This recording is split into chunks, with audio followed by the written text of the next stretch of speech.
briefly.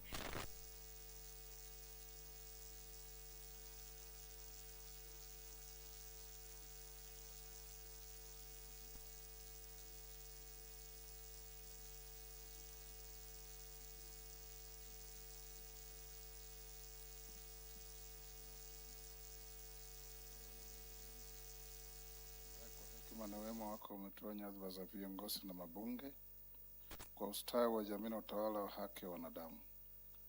Takusihi utazame kwa neema nyingi sisi watumishi wako ambao umeridhika kutuita tutekeleze shughuli muhimu za jamhuri yetu. Takuomba uteremshie baraka zako sisi tuliokutanika hapa na utujalie tuyatende na kufikiria mambo yote yatakayofikishwa mbele yetu kwa njia ya haki na uaminifu, ili utukufu na sifa zako ziendelezwe na ili kustawisha amani, ufanisi na heri ya nchi yetu na wale ambao haja zao umezikabidhi mikononi mwetu. Amen.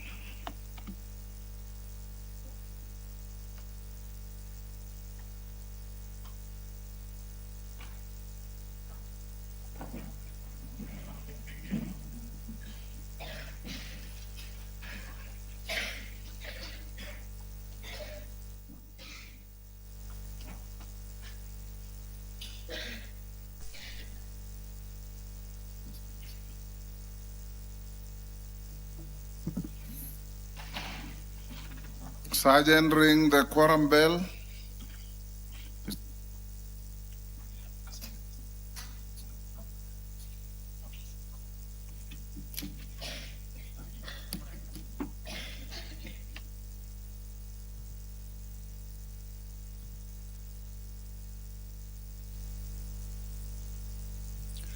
So as we wait for the quorum to be attained, let's continue to take a look at the priority business, or some of the priority business that the members of the National Assembly this afternoon, as they sit for this plenary sitting, shall be considering. The County Assembly Services Amendment Bill, originating from the Senate and co-sponsored by the Chairperson, Departmental Committee on Labour, is lined up for consideration at the second reading stage, meaning that debate on it is, or rather will be taking place at this particular stage. Basically, this is a bill that seeks to align the governance and administrative mechanisms and also staffing protections of Kenya's County Assembly Service Boards, commonly abbreviated as CASBs, with those of the Parliamentary Service Commission at the national level.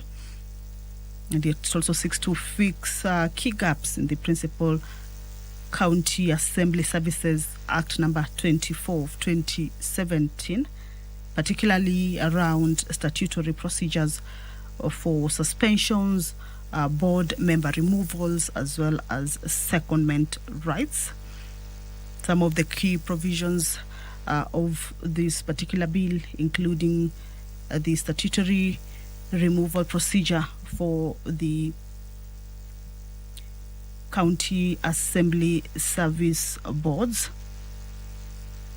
including petitions, that is, petitions for the removal of a board member must be formally submitted to the office of the respective clerk in a prescribed form.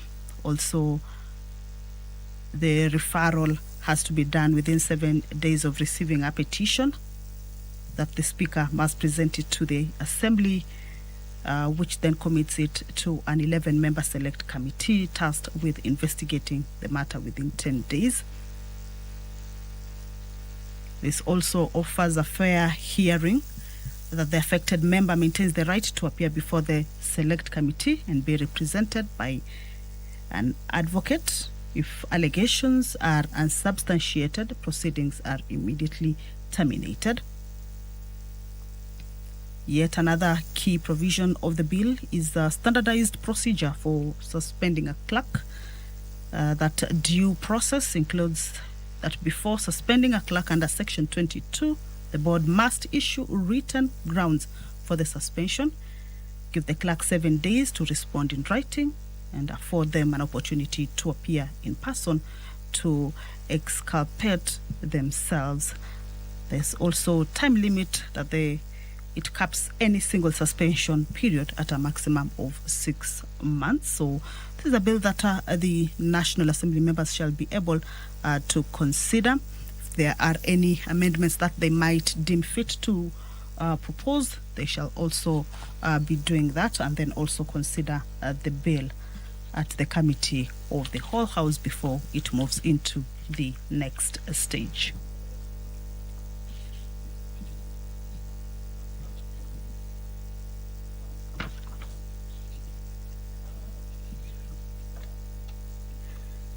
Well, the members of the National Assembly shall also this afternoon consider a bill that is sponsored by the Honorable nominated member Irene Mayaka. This is on the Sports Amendment Bill, a bill that is originating from the National Assembly, a bill number 5 of 2026, a bill that basically seeks to amend the Sports Act, specifically Cap 223 to prohibit and criminalize manipulate of sports competitions, or rather manipulation of sports competitions.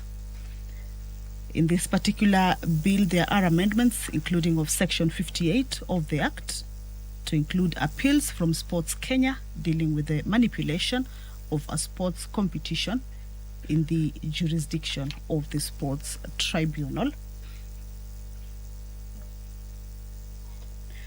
Also amending Section 4 of the Act to provide for investigation procedure and timelines as a function of the Sports Kenya. This particular bill also, or the amendments to the Act in this particular bill also introduces a new section that prescribes the offense of manipulation of sports competition.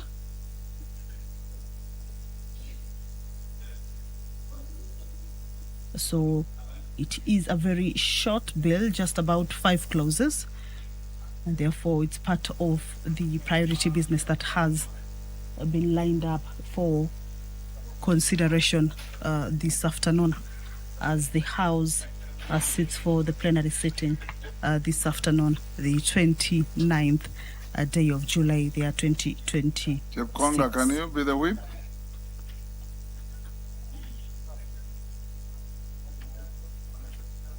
Yeah, can you wield the whip?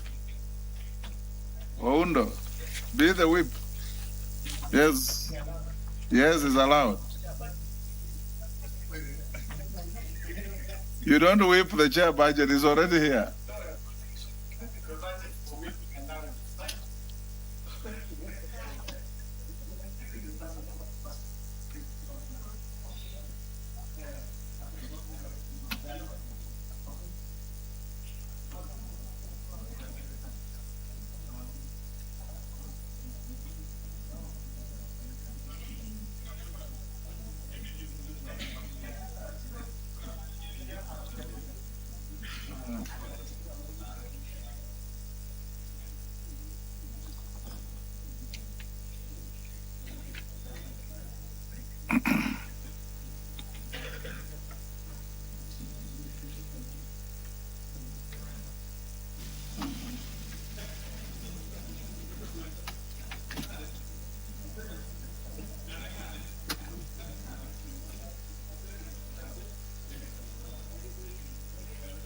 Related meetings.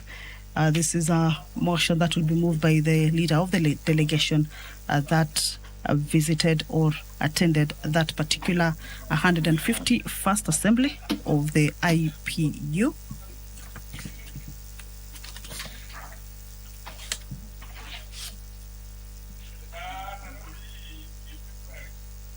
That the IPU meeting that was held in Geneva, Switzerland, from the 19th to the 23rd of October, the year 2025. And this is a report that was laid on the table of the House on Wednesday, the 11th of March, the year 2026. This is a motion that has also been lined up as part of the priority business that the members will be looking to consider this afternoon.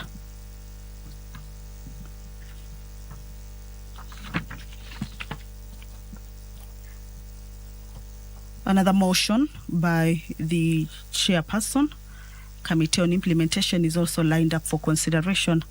This regards the second report basically on the status of reports on petitions and resolutions that the House passed, or the committee passed, the House passed and was laid on the table of the House on Thursday, the 26th of October, the year 2023. This is a report on the status of reports on petitions and resolutions that are passed by the House. So this particular business is coming up for consideration this afternoon.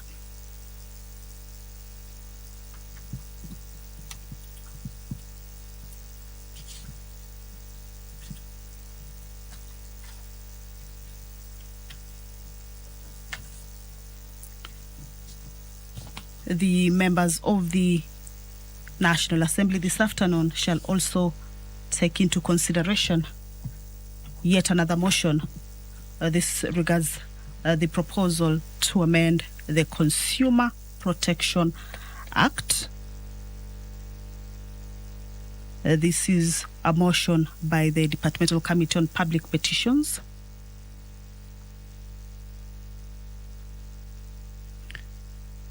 And the committee is proposing that that particular report be adopted regarding the proposal to amend the Consumer Protection Act to provide for the in duplum rule that was laid on the table of the House on Wednesday, the 1st of April, the year 2026. Earlier on, I had indicated to you that there are a few bills that have been lined up for consideration at the second reading stage. That means that they are due for debate, that they have gone through public participation and have been brought before the floor of the House for them to undergo debate, for members to ventilate on the contents. The other bill that is lined up for consideration at the second reading stage is the Books and Newspapers Amendment Bill, a bill originating from the National Assembly and sponsored by the Chairperson, Parliamentary Broadcasting and Library Committee. This particular bill basically seeks to amend the Books and Newspaper Act, specifically Cap 111, in order to require the deposit of published works in the Library of Parliament. The sponsor of the bill indicates that more members making their way into the House, and we can see the Sergeant at Arms indicating that the quorum has been attained. That Honourable members, we now have quorum to transact business. Well, allow me to hand you over to the broadcast. Good afternoon.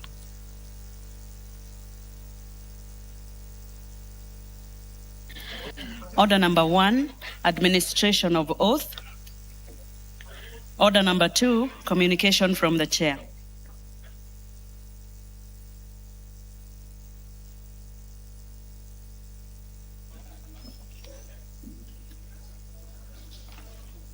Members on their feet, take your seats.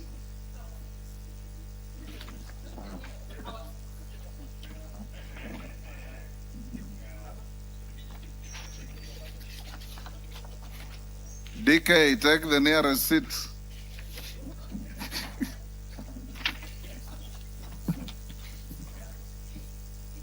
Honourable members, I've got 2 short communications. The first one,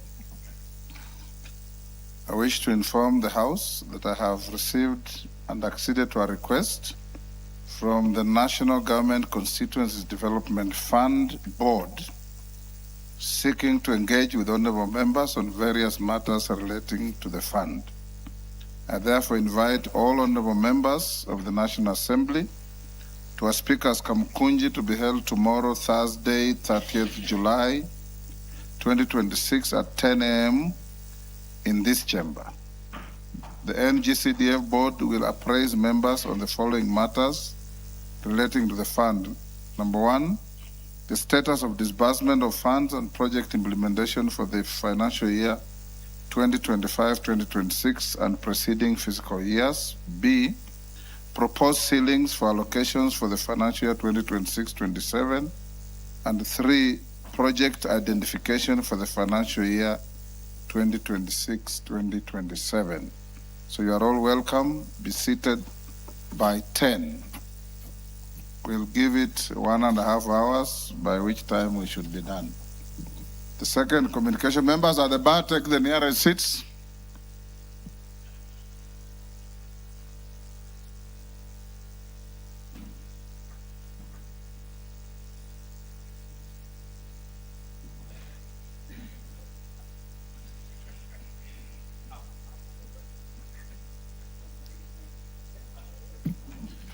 Honorable members, the second communication is on the appointment of Major Retired Bernard Muhindi Masinde as the 8th Chief Sergeant at Arms of the National Assembly.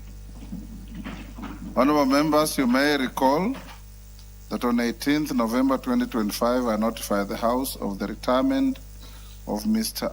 Aloisio Lekulu, OGW, the then Chief Sergeant at Arms of the National Assembly, after close to 2 decades of service. Honorable members, the office of the Chief Sergeant at Arms is an office of the House and occupies a pivotal position in the administration and functioning of the National Assembly. The office is responsible for maintaining order, decorum, and security within the precincts of Parliament, enforcing the directions of the Speaker relating to access to and conduct within the chamber and the parliamentary precincts, preserving the dignity of the House, and overseeing ceremonial and protocol functions associated with the proceedings of the Assembly. Honourable members, I wish to inform the House that following a competitive recruitment process, the Parliamentary Service Commission appointed Major Retired Bernard Masinde, NDCK, as the 8th Chief Sergeant at Arms of the National Assembly with effect from 1st July 2026. Honourable members, Major Retired Masinde possesses extensive experience in parliamentary administration, leadership, and institutional management. He's a strategic security and investigations professional with over 25 years of progressive leadership experience, spanning military command, national security operations, investigations, compliance, enforcement, and institutional governance. He has served as the Deputy Chief Sergeant at Arms of the National Assembly for the last 12 years. Prior to joining Parliament, Major Retired Masinde served as a military observer with the United Nations mission in the Democratic Republic of Congo, MONUC. In this capacity, he demonstrated exemplary distinction while deepening his expertise in multinational coordination, intelligence sharing, and investigative oversight. Honourable members, alongside the retired Masinde, the Parliamentary Service Commission also appointed Mr. Nicholas Emejen to the position of Director for Audit, Appropriations, and General Purposes Committee, and Mr. Stephen Mutungi as the Director of Hansard and Audio Services. On my behalf, and on behalf of the House and the Parliamentary Service Commission, I congratulate them for their appointment and extend to them our best wishes as they assume their new responsibilities. I'm confident that they will serve the National Assembly with professionalism, impartiality, and dedication while upholding the traditions, dignity, and values of Parliament. I thank you. While still on my feet, let me acknowledge in the public gallery, Sekenani School from Narok West, Narok, Webuye SCK School from Webuye East, Bungoma. In the Speaker's Gallery, Goat Siboche Secondary School from Muriri, Migori. Ndindune Secondary School from Mara, Tarakanithi. Karumu Primary School from Kandara, Muranga, and Ikawa School from Chuka, Ingambangombe from Chuka. On my behalf and on behalf of the House, we welcome the students, their teachers, and those accompanying them to the House of Parliament. Next. Order number 3, messages. Order number 4, petitions. Order number 5, papers. No, not yet. Majority Leader.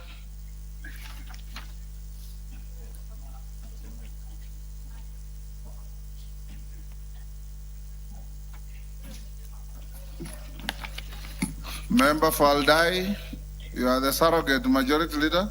It looks like, thank you. Go ahead. Honorable Speaker, I beg to lay the following papers on the table of the House today, Wednesday, 29 July 2026. First is report on the Auditor General and financial statements for the year ended 30th June 2025, and the certificates therein in respect of the following.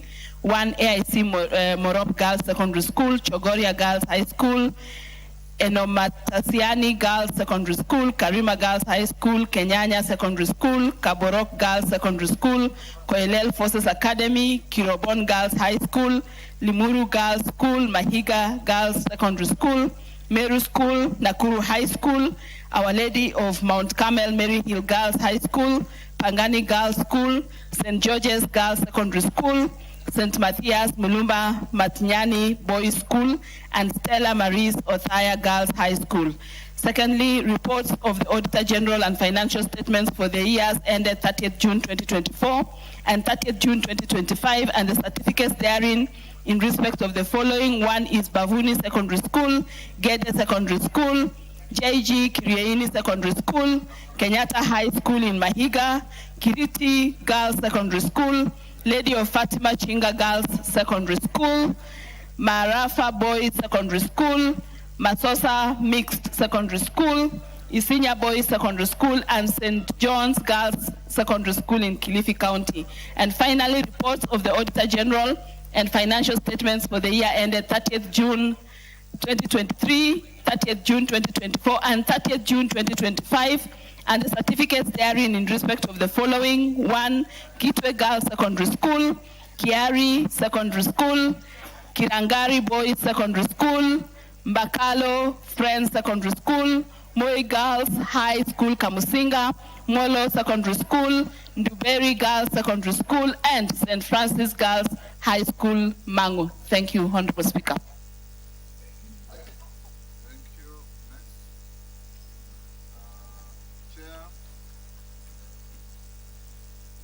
Chair, Budget and Appropriations, Honorable Atandi. Thank you, Honorable Speaker. Honorable Speaker, I beg to lay the following paper on the table of the House today, Wednesday, 29th July 2026. Report of the Budget and Appropriations Committee on its consideration of the County Government's Additional Allocation Bill, Senate Bill number 8 of 2026. Thank you. Next. Order number 6, notices of motion. Chair, no. Member for Taraka, George Best. Thank you very much, Honorable Speaker. Honorable Speaker, I wish to give notice of the following motion on the establishment of a policy on the recruitment and remuneration of community health promoters on a permanent and pensionable basis.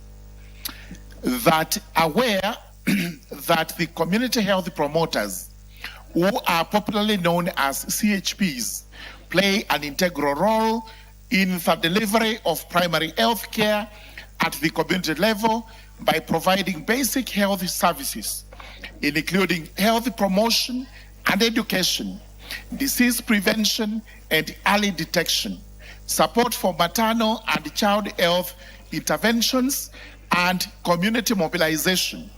Further aware that community health promoters serve as the first point of contact between households and the formal health system. Concerned that despite their important contribution to the realization of the universal health coverage and the attainment of the highest attainable standard of health under Article 43(1) of the Constitution, community health promoters continue to discharge these critical duties with inadequate facilitation and insufficient remuneration. Acknowledging that proper facilitation, motivation, and fair remuneration of community health promoters would enhance service delivery, strengthen preventive health care, and reduce pressure on health facilities. Cognizant of the fact that health policy is a function of the national government, now therefore this House resolves that the national government formulates and implements a policy framework to guide on the recruitment and remuneration of the community health promoters across the country. Thank you very much, Honorable Speaker. While on my feet, Honorable Speaker, this is quite an important motion. I appeal to you as the chair of the House Business Committee to actually give this priority. Thank you very much, Honorable Speaker. The request noted. Next. Order number 7, questions and statements. Request for statement. Umulkhair Harun. Is this response or request? Response. Tongoyo. This is yours. Is Umulkhair in the house? Yes. Thank you, Honorable Speaker. Go ahead. In response to Honorable Umiri's statement being sought regarding the insecurity in Kambi Samaki Garissa, I want to respond as follows. In 2021, a boundary dispute arose between Garissa and Isiolo County in the area surrounding Kambi Samaki Primary School. The dispute, occasioned by contested administrative and jurisdiction land boundary, escalated into violent clashes between members of the Somali and Borana community. Conflict resulted in loss of lives, displacement of residents, and heightened insecurity within the affected area. Consequently, Kambi Samaki Primary School was closed, disrupting learning for the enrolled pupils, who was subsequently transferred to Benane Primary School, where they continue with their education. Although several innovations, including administrative engagements and peace-building initiative, has been undertaken by the government and other stakeholders, the dispute remain unresolved. To prevent further escalation and enhance security, the ministry has implemented the following: the County Security Intelligence of Garissa and Isiolo counties to continue hold joint engagement aimed at resolving the dispute amicably in collaboration with the school administrators, board of management, parents, and community leaders to address the emerging security concern affecting the institution. The intelligence-led security operations are ongoing. Mobile and foot patrols has been intensified. Additional security personnel has been deployed to identify hotspots to strengthen security presence and reassure residents, and the community policing has been ongoing.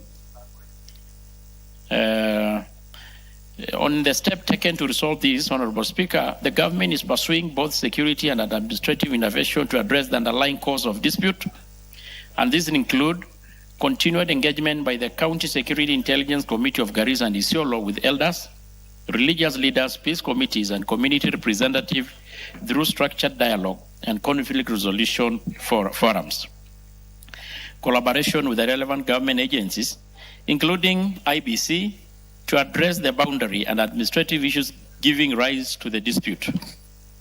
Sustained public sensitization campaign promoting peaceful coexistence, dialogue, and equitable sharing of available resources among the neighboring communities. Honorable Speaker,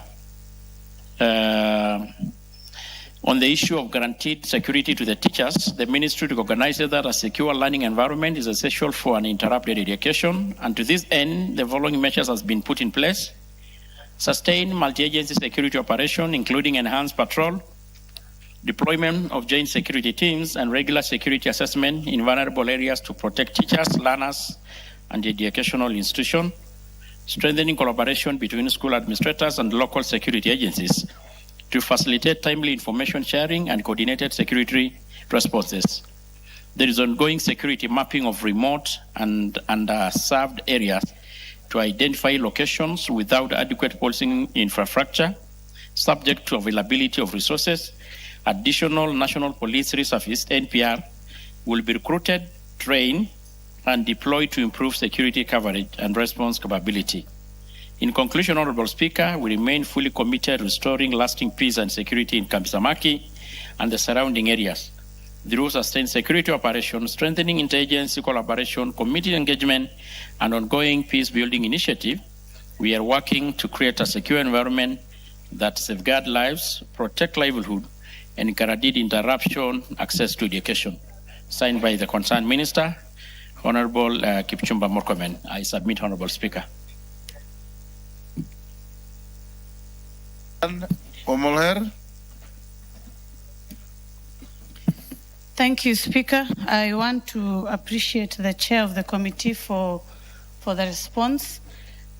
I appreciate the feedback, but there's more that needs to be done because the area itself, Kambisamaki, is currently facing the closure of its school, which was as per the request of the statement.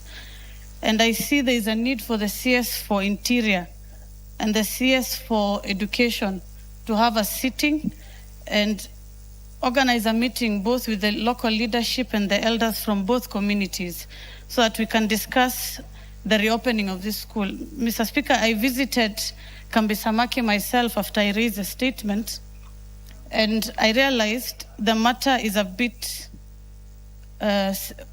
it's contentious because it also involves a boundary issue. And boundary issues now become a motive because it involves land that belongs to both Isiolo County and Garissa County. And for us to open the school and avoid any skirmishes and future wars and crises like what happened before, it is important that both communities sit down to be able to successfully open the school. Mr. Speaker, when I visited Kambisamaki, the officers on the ground requested that they get backup, and this is something the minister can look into because there is a banditry issue that is existing. As recent as 2 weeks ago, we had young men who were attacked by bandits and their animals taken away. Mr. Speaker, there is a need for extra platoons of officers to be added. They are both from the RDU unit and the anti-stock theft unit. Mr. Speaker, these are things that need to be worked on jointly, and this is something I'll request through the chair and the Minister for Interior to look into so that we are able to look into the matter. The school itself needs to be opened, but it is also a bit of a thorny matter because it involves a boundary issue. As we speak, Kambisamaki Primary School is registered as a polling station under Garissa County, but it is also a matter of dispute with the community that neighbors as Isiolo County. As at now, we don't have any conflict, but to avoid future conflict, Mr. Speaker, we must address both the boundary issue and the security issue so that the school can be reopened. That is something I picked up after I visited the site in itself and communication that the elders had given us. And Mr. Speaker, currently there is no school in the area. The nearest school is 15 kilometers. Omolher, you are seeking clarification. You are making a No, speech. I am explaining what I realized after I raised a statement because I did a site visit, Mr. Speaker. It's a matter that cannot just involve not just the Minister for Interior, but also the Land Minister and the Minister for Education. If we look into this from a security issue, Mr. Speaker, it will open a lot of Pandora boxes, and we don't want what happened in 2021 to recur again. And for us to do that, we must address the needful. Thank you, Mr. Speaker. Yes, Professor Jaldeza. Thank you, Mr. Speaker, sir. I need to appeal to our brothers and sisters from Northeastern to avoid encroaching on Eastern Province. Because almost all the time, they encroach into other people's region, they cause conflict, and when things happen, they're the first one to make noise and rise and make noise. The Kambisamaki area you are saying around Garbatula, Isiolo South, is part of Isiolo constituency county. Why do people from Garissa want to invade Isiolo? Order, Professor. You are total out of order. You are total out of order. You are members of the National Assembly of Kenya. and you can raise a question in relation to any part of this country. The only caution I give is, if you have an issue you want to raise in the House, falling within the fiscal jurisdiction of a colleague, courtesy requires that you inform them.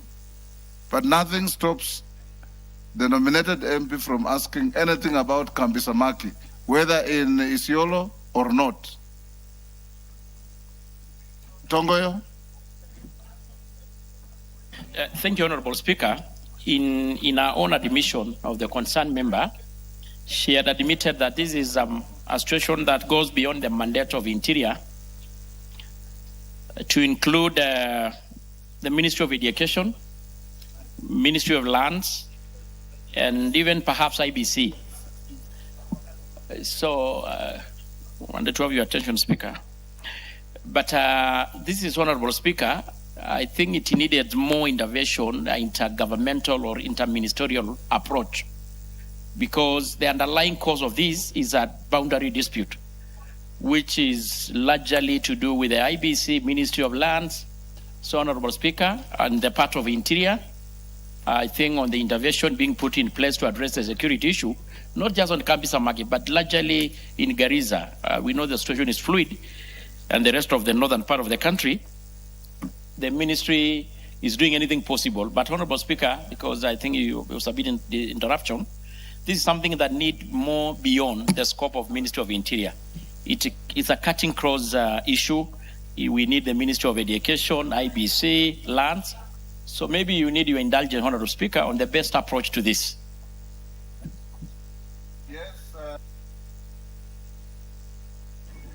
Mr. Speaker, I want to let the member from Isiolo know that I don't want what happened before to recur again. And it is important that as leaders address the need for, Mr. Speaker, land issues. Don't escalate what the Speaker has. No, I'm not escalating, Mr. Speaker. I'm just letting him know that my request on this statement. To answer him on any issue. My request was to address the gaps in education that have come out after that incident happened 7 years ago, Mr. Speaker. So it is as simple as either deciding to open a new school somewhere else or reopen that school so that the children from both counties can benefit. It's not a land issue. You are perfectly in order. And the protesting member is not even from Isiolo. He is from Marsabit. Yes. Next is Julia Sunguli in the house. Yes, Tongo, can you respond to Julia Sunguli's request? Thank you, Honorable Speaker. It was a little bit discussion with a member from Garissa, Major. Honorable Speaker, in regards to the issue of Honorable Sunguli, in a matter concerning security at Angata Barikoi, Kilgoris, the Member of Parliament in particular wanted to know the circumstances surrounding the livestock theft incident, the death of the anti-stock theft unit officer. May his soul rest in eternal peace, and measures taken to investigate the case and apprehend the suspect. Yes, Baba. The reason for alleged confiscation of livestock belonging to the members of the local community, and an indication on when the livestock will be returned to the innocent residents, and the measures being taken to ensure protection of residents, restoration of law and order, and prevention of further violation of human rights in Angata Barikoi. Honorable Speaker, I want to respond as follows. On the 19th June, a known number of livestock was stolen from the Kuria community at Kuitembe area, Kuria West Sub-County within the Migori County. A contingent of police officers drawn from the Angata Barikoi police station, Angata ASTU, responded promptly with the aim of recovering the livestock and apprehending the perpetrators. The officers encountered about 40 suspected cattle rustlers armed with automatic rifles and Keturo area, Ngedale location. A fierce exchange of gunfire ensued between the two parties. During the confrontation, a police officer, number 114287 APC Joseph Owino, attached to Angata Barikoi ASTU, sustained a gunshot wound on his back near his hip joint. The officer was evacuated from the scene and rushed to Angata Barikoi Health Center, where he was pronounced dead on arrival. His body was moved to Transmara West, mortuary for preservation pending postmortem examination, and the incident was booked at Angata Barikoi Police Station, via bin number 519 of 2026 at 19 hours. On the 20th June, 2026, the postmortem examination was conducted on the body of the deceased, and the pathologist formed the opinion that the cause of death was massive hemorrhage secondary to penetrating abdominal wound sustained from the back. An inquiry file was opened to establish the circumstances surrounding the shooting and subsequent death of the officer. On the second reason for alleged confiscation of the livestock, there is no record, Honorable Speaker, of any livestock having been recovered or confiscated by the police, and no livestock is being held at Angata Barikoi Police Station or by us to come awaiting release to the members of the public. Meanwhile, effort to trace and recover the stolen livestock and apprehend the perpetrators remain ongoing. That was by the time of writing of this report. And the situation is calm, Honorable Speaker, I can confirm. I am from that area as well. Honorable Speaker, following the incident of the 24th, the Cabinet Secretary for Interior, accompanied by the Governor of Narok, and the elected leaders from the Transmara, to include the member who raised the question, and the area senator, and other leaders, engage members of the local community with the aim of promoting peace, coexistence, and de-escalating tension arising from the incident. The Cabinet Secretary directed that all civilians in possession of the illegal firearms to surrender them. In addition, the following measures have been undertaken to restore normalcy and safeguard the resident. Security agencies have been intensifying foot and mobile patrol. There is intelligent gathering operation ongoing to deter criminal activities and to prevent further insecurity and facilitate the recovery of the stolen livestock. Engagement of the community leaders, elders, and stakeholders to promote peace and dialogue. And all security operations in Angata Barikoi are being undertaken in strict adherence to the Constitution of Kenya, the National Police Service Act, and applicable human rights standards. I submit, Honorable Speaker. Yes, Julia Sunguli. If you are satisfied with the Mr. Speaker, I wish to thank the chairman of the Committee for Internal Security for his report and answer. I wish to confirm, Mr. Speaker, that as soon as we asked the question, the responsible Cabinet Secretary, Honorable Kipchumba Murkomen, went to Angata Barikoi together with all of us and introduced certain measures that have since cooled the area. The situation is well under control. Particularly, Mr. Speaker, the GSU camp was reintroduced at the border, and this has actually been very effective. Only yesterday, about 12 cows were stolen from the area of Ngendalel, and unlike in the past, the people from Kilgoe Transmara were able to cross to Kuria without a problem, and the GSU together with the citizens recovered 8 of those cows. The situation still remains, of course, an area to be watched because it is fragile. It's a border area. It borders Kenya and Tanzania. It borders the Kuria and the Kipsigis and the Maasai. It's a trigonometrical area that requires constant management.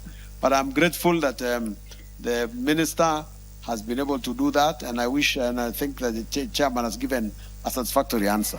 Thank you. We leave it right there. Taitumu. Honorable Mwalimu Taitumu. Thank you, Mr. Speaker. I arise to make a personal statement regarding the passing on of my late beloved father, Mr. Patrick Ntoanaiba Baikelanya. Honorable Speaker, pursuant to the provisions of the Standing Order 44-2E, I arise to make a personal statement regarding the passing on of my late father, Mr. Patrick Ntoanaiba Baikelanya. Honorable Speaker, Mr. Patrick Baikelanya rested on 4th July 2026 after a glorious and well-lived life that was just 2 years to centenary. The death of my father leaves a void that no one can adequately capture. A father is a pillar, a compass, and a quiet strength behind a son's every step. Irrespective of the son's age, at the time of the demise of my father, without doubt, the news of his passing on overcame our family with immense grief.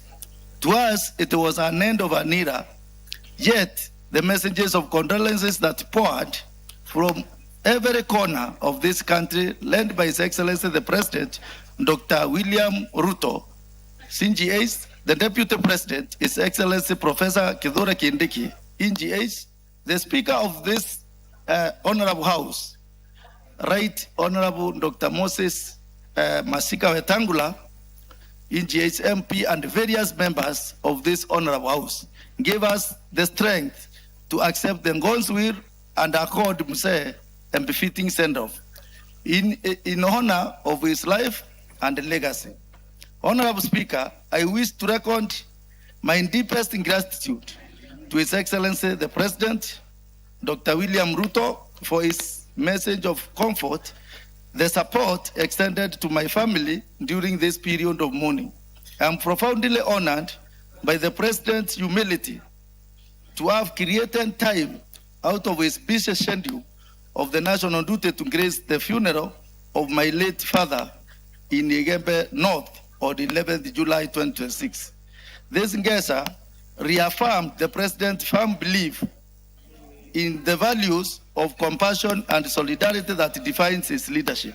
I equally extend my heartfelt gratitude to you, Honorable Speaker, for the messages of condolence and the support that you accorded our family.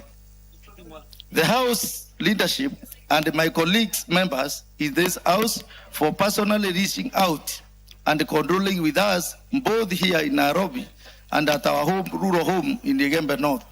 I am also grateful to the people of Igembe North, the community leaders, the church, the bonda operators, the traders, the farmers, and the youth who rallied around my family with the prayers, moral support, and material contributions to ensure my father was given a dignified send-off. To the Kilanje who ministered to us and to the elders who guided the rites according to our customs, I say thank you and God bless you. On behalf of the family of the late Mr. Patrick Twanaiba Kilanya, I echo our deepest gratitude and pray that his soul finds eternal peace in heaven. I thank you, Honorable Speaker. Thank you, Honorable Taitumo. May Mze's soul rest in eternal peace, and may your family have peace at this time. Honorable members, I acknowledge in the Speaker's gallery Uhuru Estate School from Embakasi, West Nairobi, Kakawa Primary and Junior Schools from Mbere South, Embu,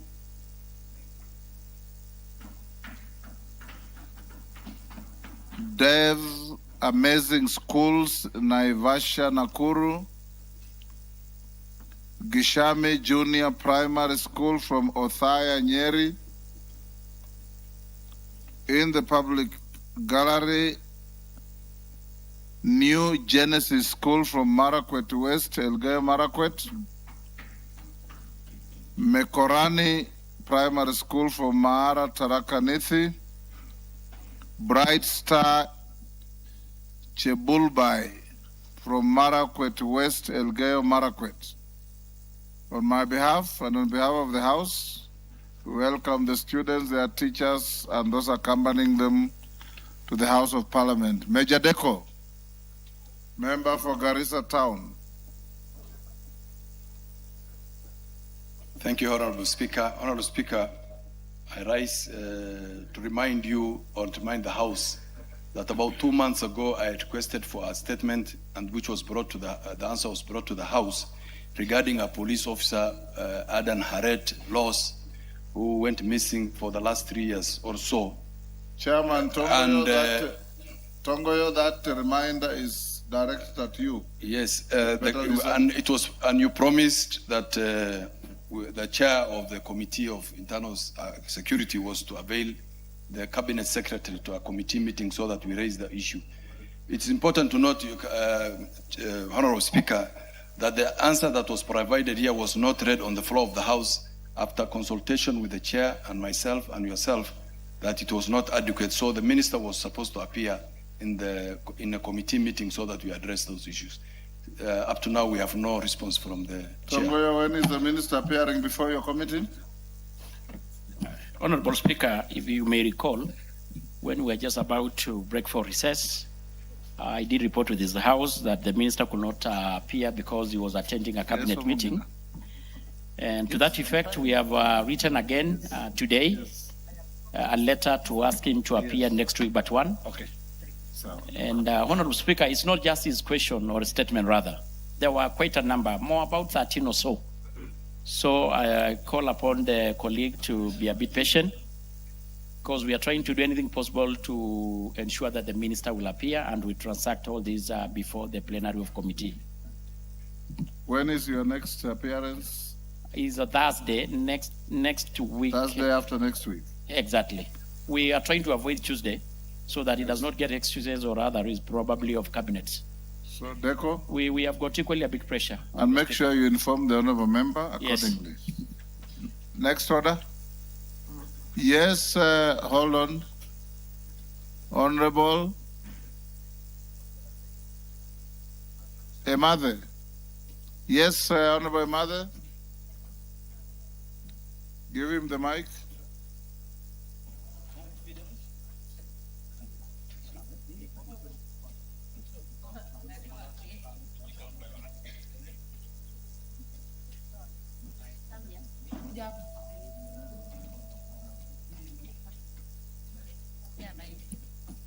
Honorable Speaker, I rise to remind that on 30th June, you ruled that I receive a response on the operationalization of NAPETET ICT Hub in Turkana Central. This ICT Hub was completed under World Bank, implemented by Kenya in 2023. Right now, it is gathering dust, and this will be the first implementation or achievement on ICT in Turkana County ever since we took government. Speaker, as we speak about ICT Hub, the students who are listening have a direct benefit on this. But in Turkana, there is nothing called ICT Hub anywhere in Turkana County. This will be the first. When can you respond?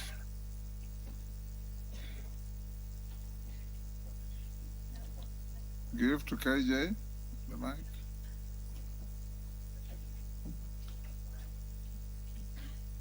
Mr. Speaker, you had already issued direction on this. Yes. And yes, the committee has burnt the midnight oil, and God willing, we shall be presenting this next week. Since Thursday, we shall be having a baraza, and the committee might not be able to process the feedback that we are getting from the ministry. And Mr. Speaker, it is only just a slight correction that in the whole plan of the digital superhighway, Turkana is one of the biggest beneficiaries with the connection of the fiber optic cable that connects our republic to the South Sudan Republic.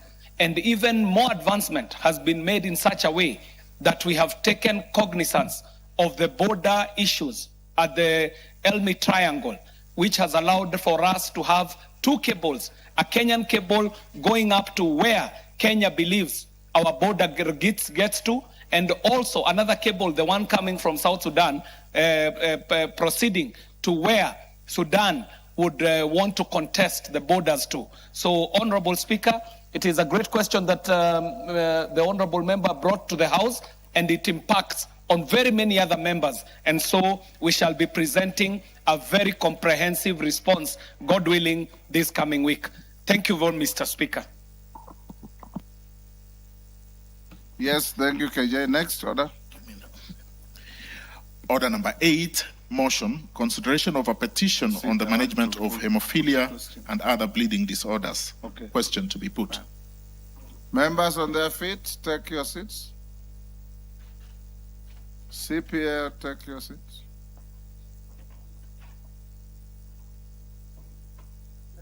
Is that Mutunga or Robert Mui or Wanjal? Take your seats.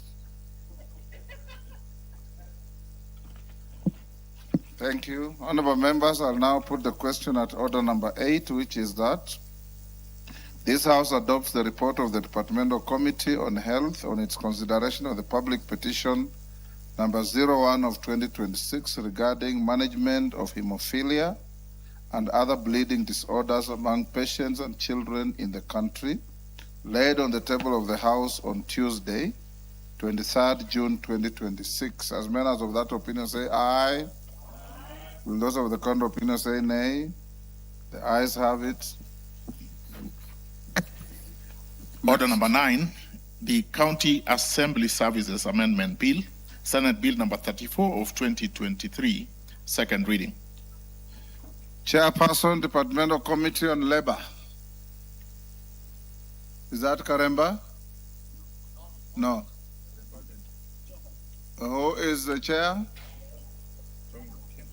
Ken Chonga, where is he?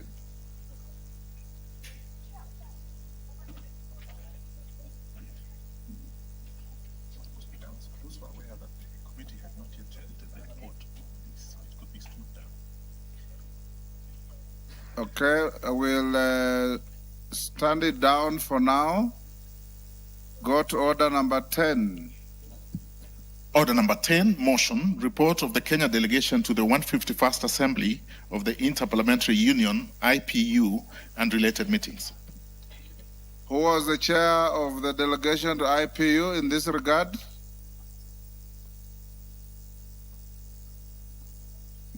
Who is it? Irene Mayaka, is it you? No. Meli Mabona? Meli Odhiambo is not here. Go to next order. Order number 11, the Sports Amendment Bill, National Assembly Bill number 5 of 2026, second reading. Irene Mayaka, are you ready to move this bill?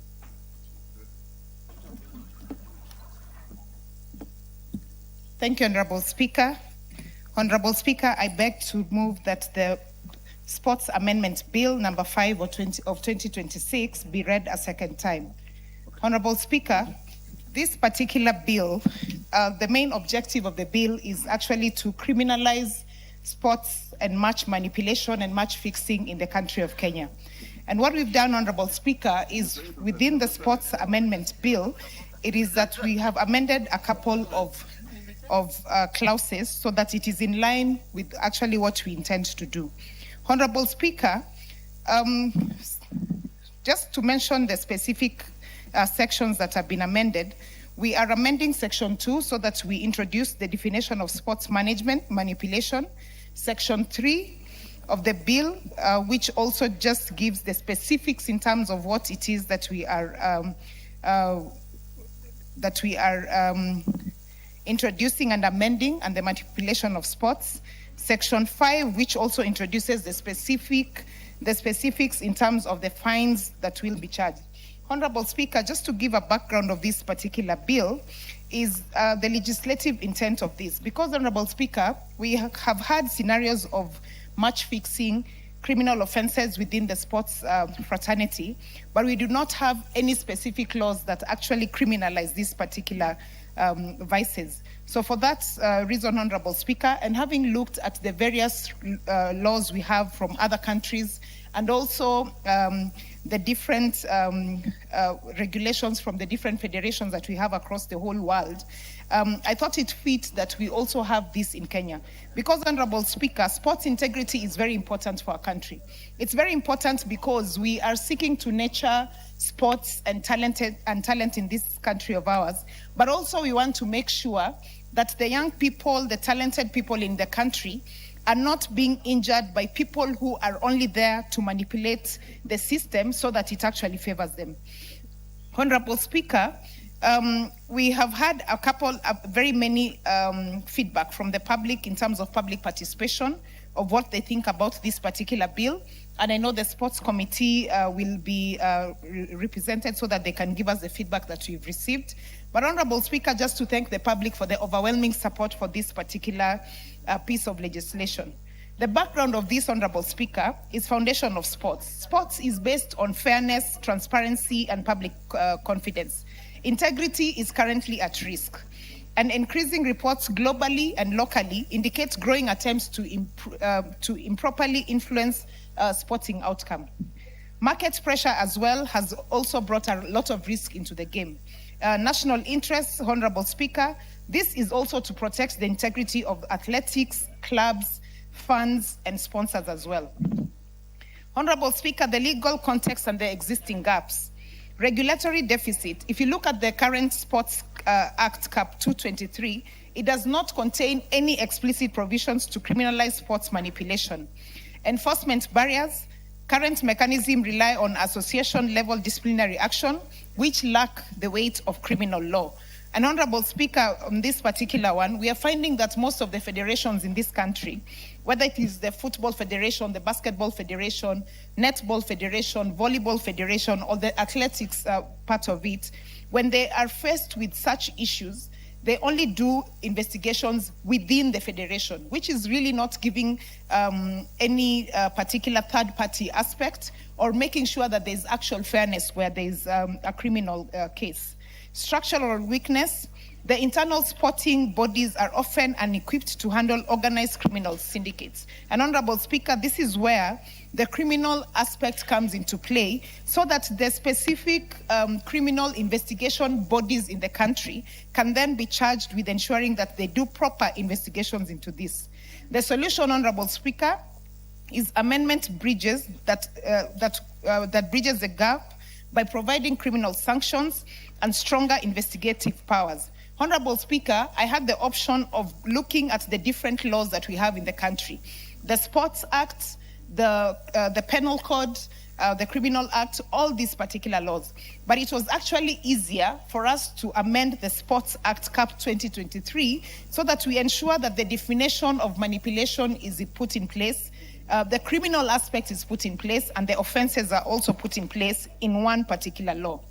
Honorable Speaker, looking at the current Kenyan legal framework, the Sports Act of 2013 governs sports administration but contains no explicit match-fixing offenses in our country. If you look at the Penal Code, Cap 63, it covers general fraud, e.g. Section 315, which covers matters to do with cheating, but has no dedicated match-fixing provision. If you look at the Anti-Doping Act, it focuses on banned substances, but nothing to do with match manipulation. If you look at the different sports federations, which I had alluded to, they currently rely on internal sanctions, bans, and suspensions because of the legal gap. But there's no specific criminal investigation procedure, which makes the process also become ununiform and sometimes, in some cases, largely unfair to most people. If you look at the Betting, Lottery, and Gaming Act, Cap 131, Section 61 prohibits cheating at bets, but penalizes, penalties are minimal, a maximum of 6 months. Honorable Speaker, I did have a look at the international standards that are currently there, especially in terms of the popular sporting activities we have in this country. Honorable Speaker, if you look at the FIFA Code of Ethics 2023, it prohibits any involvement in match manipulation and requires reporting of corruption approaches. If you look at the FIFA Disciplinary Code of 2023, it imposes a minimum 5-year ban and a fine of 100,000 euros for anyone manipulating a match. If you look at the McCollin Convention 2019, Honorable Speaker, and I know you're aware of this because you're a sports person, first international treaty on sports manipulation, it urges states, sports bodies, and betting operators to cooperate and to prevent, detect, and sanction fixed competitions. Honorable Speaker, a case study of some of the countries that do have the criminalizing of match-fixing laws in their countries, I give an example of Italy. The Italian laws 401/198 criminalizes fraud in sports competition, offering, promising, or accepting money or other advantages to alter any event's outcome. Penalties include 2 to 6 years imprisonment and fines for match fixing. The Italian FA Justice Code also gives a lot more emphasis on this. Notable example is the 206 Calipoli scandal, which saw some top clubs and officials face sporting criminal sanctions. And Honorable Speaker, if you remember the very famous story of some of the famous clubs like Juventus, which had to actually be relegated, some of the very stringent cases that actually made some of these big clubs fall. A case study of Brazil as well, general sports law explicitly prohibits manipulation of sports results. Any bets tied to fixed outcomes are declared void. Honorable Speaker, giving an example of the cases that we've had in Kenya that actually motivated me to bring this particular law. Some of the cases we've had are like the Nairobi City Stars. Multiple attempts league fixes of City Stars premium matches between 2021 and 2023 were uncovered, and this was the 4th attempt in 3 years for the club. In 2023, police arrested 3 suspects, Kenyan, Ugandan, and Russian, after sting operations that had offered City Star players a huge sum of money so that they can throw away the match. And Honorable Speaker, if you go into the YouTube channel and just look at some of the cases that we've had, especially in our country in Kenya in terms of match fixing, they're very sad cases because they have resulted in killing dreams for young people who really want to do their best in this particular field. The legal foundation and definition of manipulation, Honorable Speaker, as I said, Clause 3 empowers Sports Kenya with statutory authority. It gives a definition of what the unified reporting hub could look like, interagency collaboration, authorities, joint investigation between Sports Kenya and national investigation agencies, statutory timelines, requiring that all investigations to be concluded within a strict 6-month period to ensure efficiency in justice, systemic oversight, centralizing the monitoring of sports integrity under a single accountable statutory bodies. The penalties that we've introduced, Honorable Speaker, and I know we had a lot of feedback from the public in terms of they feel like the penalties that I had introduced are not stringent enough. And so, Honorable Speaker, without preempting debate, the Sports Committee will be represented and they'll give us an account of some of the feedback that they did receive from different Kenyans. Honorable Speaker, in terms of professional consequences, bans and forfeitures, again, very important. One of the amendments that I have introduced is match forfeiture, organizational ineligibility, lifetime prohibitions, and disciplinary harmony. Honorable Speaker, the strategic impact, accountability, and national reputation. If you look at clause number 4, it gives you a detailed view of what exactly this will entail. Due to giving an example of the process via appeals, sports tribunal, global alignment, ethic governance, fiscal neutralities. Honorable Speaker, having said that, I just wish to appall the members of this House to support this particular bill. Let us, as members of Parliament, because we have constituents, we have county representation, the whole country at large that has very many sports people. And Honorable Speaker, when I speak about sports, I'm not only looking at the football space, I'm also looking at the basketball space, the netball space, the athletic space, all the sports that you can think about in this particular world.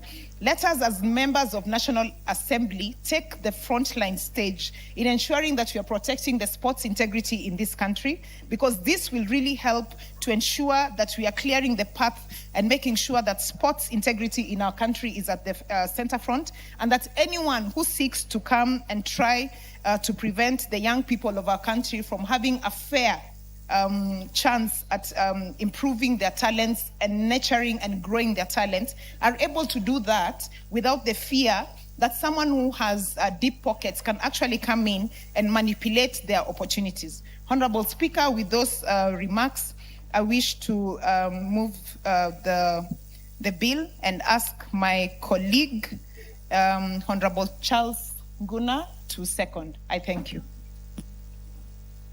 Well, before Charles seconds you, honorable members, let me acknowledge and in the speakers gallery and the public gallery, the presence of the following schools.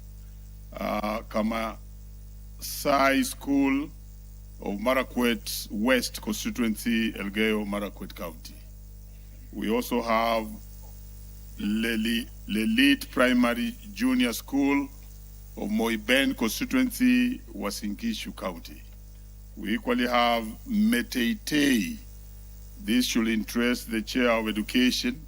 Meteitei Second School of Tindret Constituency, Nandi County. Honorable members, we further have the two following schools.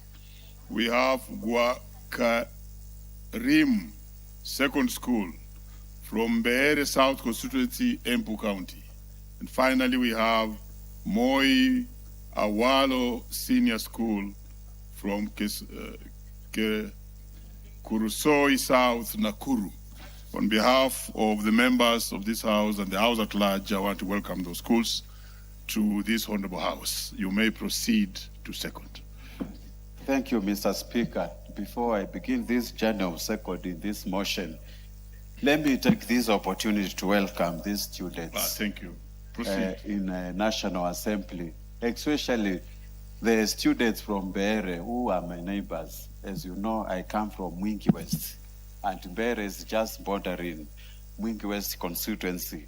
So welcome. All Moiben have been in your constituency, Marakwet and Tinderet also have been there. So welcome to the National Assembly.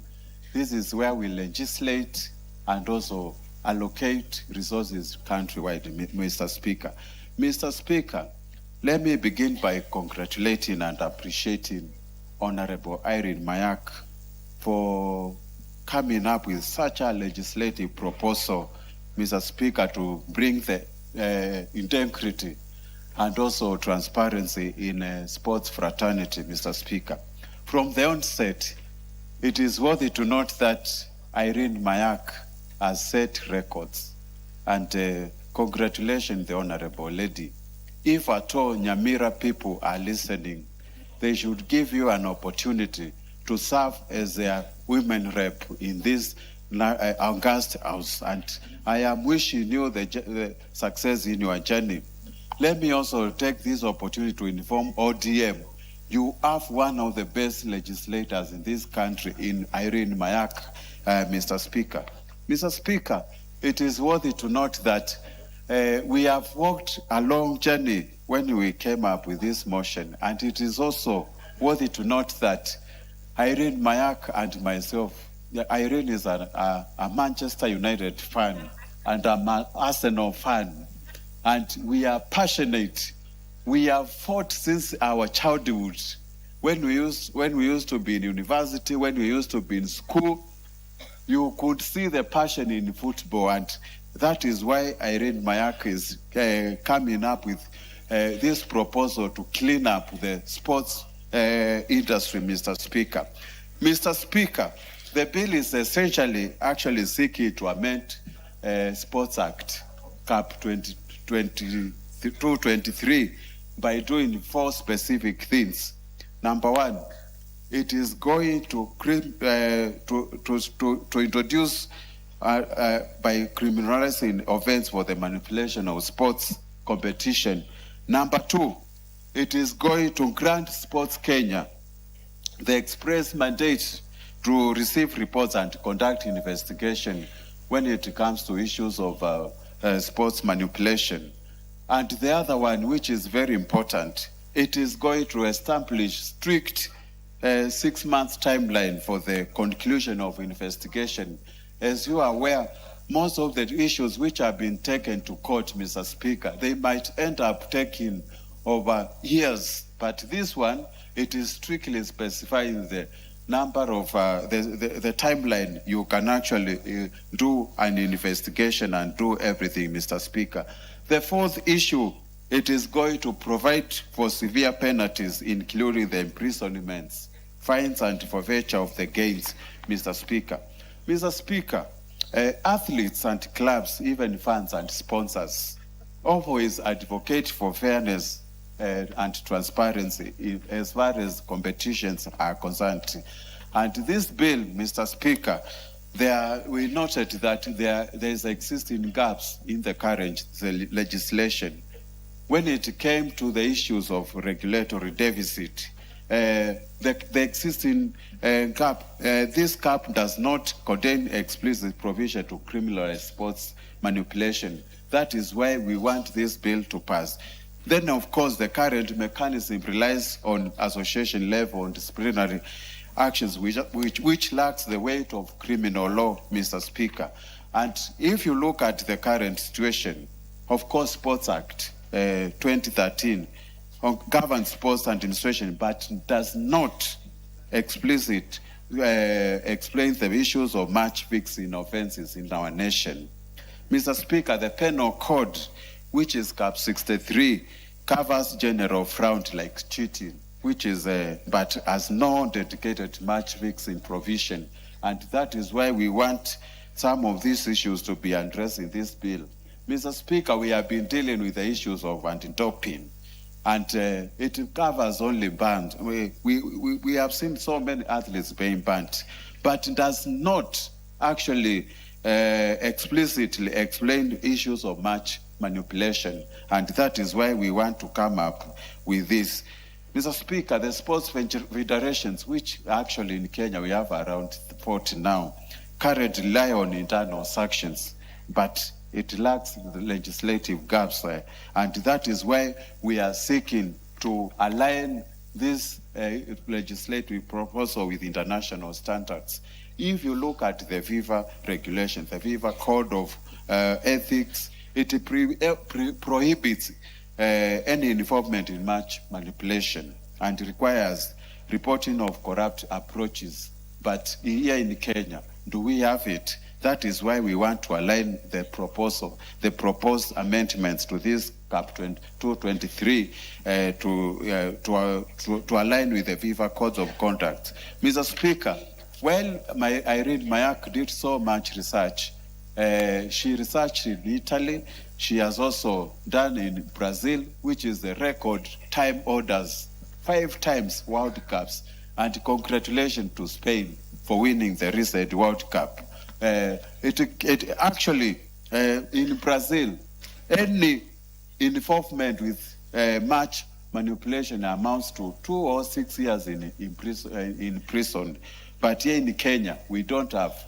We are proposing anyone who is found of guilt of sports manipulation will face either 2 to 6 years of imprisonment or a fine of not more than 1 million shillings, Mr. Speaker.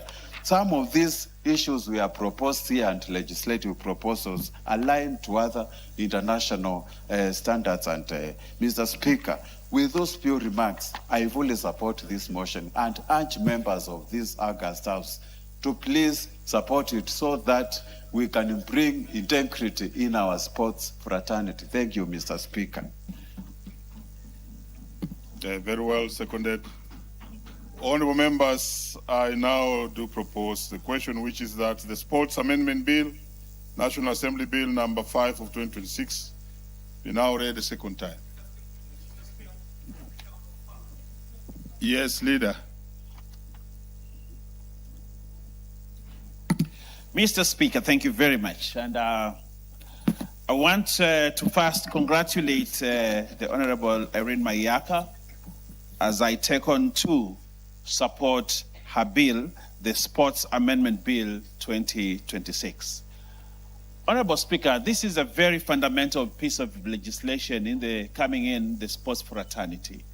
Mr. Speaker, this piece of legislation will revolutionize how sports administration, how sportsmen, how teams, how sports administrators behave in the space within which they are operating. Honorable Speaker, if you will be interested to know, if you look at this act, Honorable Speaker, the principal act is amended in Section 4 by inserting new paragraphs, Honorable Speaker, and giving more powers to Sports Kenya. And the powers that are being given to Sports Kenya, the new powers, Honorable Speaker, include one, to receive any reports from any person who suspects acts of manipulation in any sports competition. That is one. The second important fundamental function that is now being given to Sports Kenya, Honorable Speaker, is to conduct investigation of alleged manipulation in sports competition in collaboration with other investigative agencies. Sports Kenya now is being given new important powers. Honorable Speaker, another power that is being given to Sports Kenya in the realm of stopping manipulation of sporting activities, Honorable Speaker, is the investigations referred to in subsection 1 PB shall be conducted within 6 months. There is a limitation on time, Honorable Speaker. Cases have dragged in court for many years, Honorable Speaker, over these situations. But now, Honorable Irene Mayaka, in her graciousness, has said we must do it within 6 months, Honorable Speaker. But fundamentally, Honorable Speaker, are the changes that are coming in when we are looking at Section 64 of the Principal Act. Mr. Speaker, the mover of this bill is introducing Section 64A, which actually is very fundamental. A person who participates directly or indirectly, or aids, enables, or assists in the manipulation of a sports competition commits an offense and shall be liable on conviction to imprisonment for a term not exceeding 1 year, or to a fine not exceeding 1 million. I would have suggested 5 million, but the Honorable Irene Mayaka thinks 1 million is okay. But these days, 1 million is easy to come by. Honorable Speaker, we should have gone to 5 million so that teams, Honorable Speaker, a team trains, people invest money, they invest energy, they invest a lot of things. They come to a match in a tournament, and one person, either a coach, an administrator, or a player, compromises the whole team by compromising with some people, and therefore you lose a match because that person will be given money at the end of it. That's an offense, that's criminal, and it must be stopped. And I like the way Irene Mayaka has put it here, Honorable Speaker. Again, Honorable Speaker, in Part 2 of 64, where a professional sports person, and I like the word professional sports person, or a club engages in conduct described in Section 1, the club or the association to which they belong may be sanctioned with the forfeiture of the match in question, or may be declared. Honorable Speaker, the one who compromises and the one who is compromised. The one who compromises is being dealt with in Section 2, the Part 2 here, Honorable Speaker. There was a time we had, I don't know whether it is true, Mr. Speaker, you are a sports person. But I hear there was a time when Gor Mahia, is it Gor Mahia, Mr. Speaker? Yes. I think they were playing against FC Leopards. Sudan. Yeah. And Kenya lost the match because one of the goalkeepers, I don't know whether it's a goalkeeper or whoever, had taken a bribe. And the match was lost. Now, in this case, Honorable Speaker, the one who has been manipulated must be jailed and pay a fine. And the one who also manipulated must also face the consequences, Honorable Speaker. And that is why Part 2 is very important. Part 3, Honorable Speaker, where the offender is a club. Sometimes clubs sit to plan to manipulate, or clubs sit to plan to be manipulated, Honorable Speaker. That one too must be sanctioned. That one too must. And where the offender gains any proceeds, and sometimes, my friend Oundo here, Professor, who is a very able debater, and I hope the members of Funyula will re-elect him on a UDA ticket. Honorable Speaker, because where he's going to lose. But if he vies on a UDA ticket, he might win, or broad-based, he might win, Honorable Speaker. I know, he's a man of integrity, and he wouldn't want to see sports being manipulated. And therefore, I'm sure he will support where the offender gains any proceeds or benefits as a result of sports manipulation, he shall be subjected to forfeiture. Whatever amount you receive, you must forfeit it. So that, because crime does not pay, we must make sure that sports manipulation, criminals and crimes never pay anyone. You must forfeit the funds and bring the money back, Honorable Speaker. These are fundamental changes, Honorable Speaker. And I want to thank the Honorable Irene Mayaka for bringing this bill. And you can see it makes sense. When you read it, you understand it, it makes sense. And if it makes sense and it is good, it doesn't need to be fixed. So I wish, Honorable Speaker, you just bring here the Committee of the Whole today and we finish with it. Because this is good. This is fundamental. And this, when it is good, it should not be fixed. It should be passed so that the sports fraternity, Honorable Speaker. You are the leader of the House. And you of know course, the importance of procedure. Of course, I'm saying it in jest, Honorable Speaker. I'm saying it in jest. Now, I want to say a few things, Honorable Speaker. Competitions, and this is the anchor, competitions that we have in this country depend entirely on fairness, transparency, and public confidence. And when we bring in issues of someone being compromised, Honorable Speaker, then we lose the issues of fairness, transparency, and public confidence. Those guys out there, the sports people in football, in basketball, in athletics, in any other kind of sport, Honorable Speaker, that allow themselves to be manipulated or to manipulate others are killing sports. The spirit of sports, the spirit of fairness, the spirit of transparency, the spirit of public confidence, Honorable Speaker, they kill it. And Honorable Speaker, the risk is that we are killing those young people that work so hard. We are killing their spirit. We are killing sportsmanship, Honorable Speaker, and this must be stopped. And I like that today the Honorable Irene Mayaka is putting the first roadblock towards ensuring that no one ever goes into that kind of realm, Honorable Speaker. So, Mr. Speaker, sometimes market pressures, right now with SportsPesa, with all these new betting companies coming in, Honorable Speaker, they can actually easily manipulate young people that they may compromise a match or a game or a sport just because they want someone to win big in a betting event, Honorable Speaker. And this law actually comes at such a good time. Honorable Speaker, you know I'm on fire. And please don't switch on the microphone for me. So, Honorable Speaker, Leader, it is very... please wind up. It is very important, Honorable Speaker, that we bring integrity into sports. When we bring integrity in sports, Honorable Speaker, people will want to be in that space. They will compete fairly and we'll see talent. Actually, this bill speaks into talent. And talent is important. We must. Honorable Speaker, when I see a beautiful stadium, like the stadium called Telanta, or the Raila Odinga International Stadium, when I see that, Honorable, when I see the stadium that is being built in Kilifi, when I see this government investing in stadiums all over, including in Ukambani, where my friend, the almost ranking member, Macau, comes from. I see a stadium, the Ithokwe, it's called Ithokwe. What is the name of that stadium?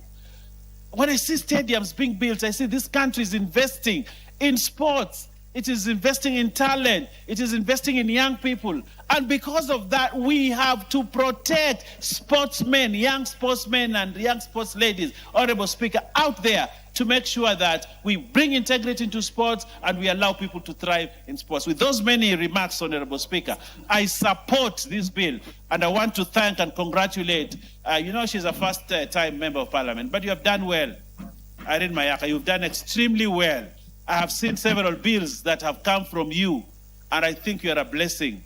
And those that vote for you, I want to ask them, from the floor of this hallowed parliament, vote for Irene Mayaka for whichever position she requests. We need her in this house. I thank you, Honorable Speaker. Very well. Before the next member speaks to this, allow me to acknowledge in the presence of the Speaker's Gallery and equally public gallery the following schools. We have Turisho Junior School from Narok West, Narok County. We also have Akiba School from Westlands constituency, Nairobi. We equally have Wiyu Mirire Comprehensive School from Laikipia East constituency, Laikipia County. On behalf of the members and this house, we welcome you to Parliament. Let's have Wilberforce Oundo to speak to this. Thank you, Honorable Speaker. Also, let me join my colleagues in supporting the bill that has been presented by Irene Mayaka, a strong lady of the ODM party. And let me also put on notice majority whip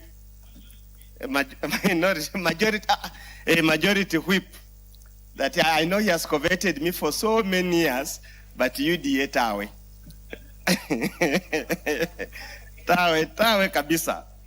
Honorable Speaker, let me echo the opening remarks by Irene Mayaka that sports should be free, fair, and accountable.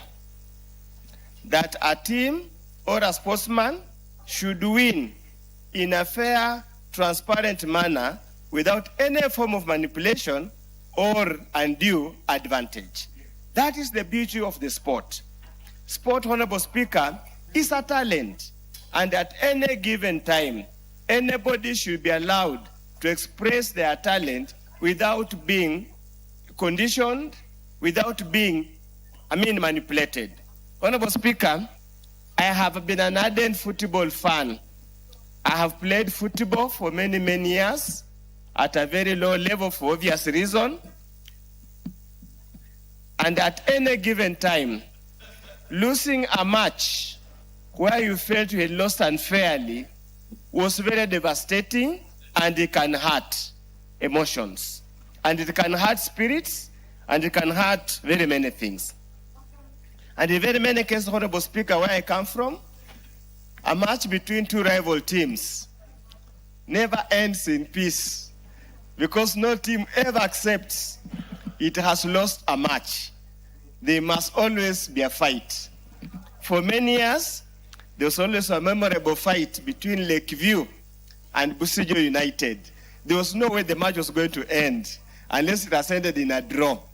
So you can see how emotive, how emotionally charged can be a game of any forms of sports.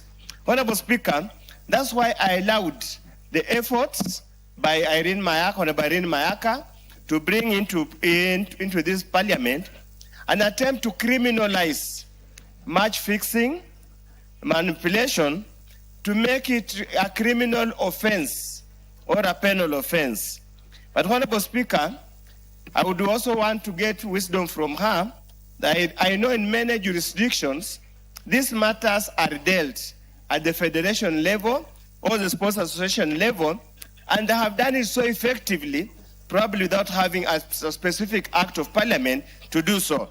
But I'll work with her wisdom, noting the weaknesses of many of our sports federations and our sports club in this country.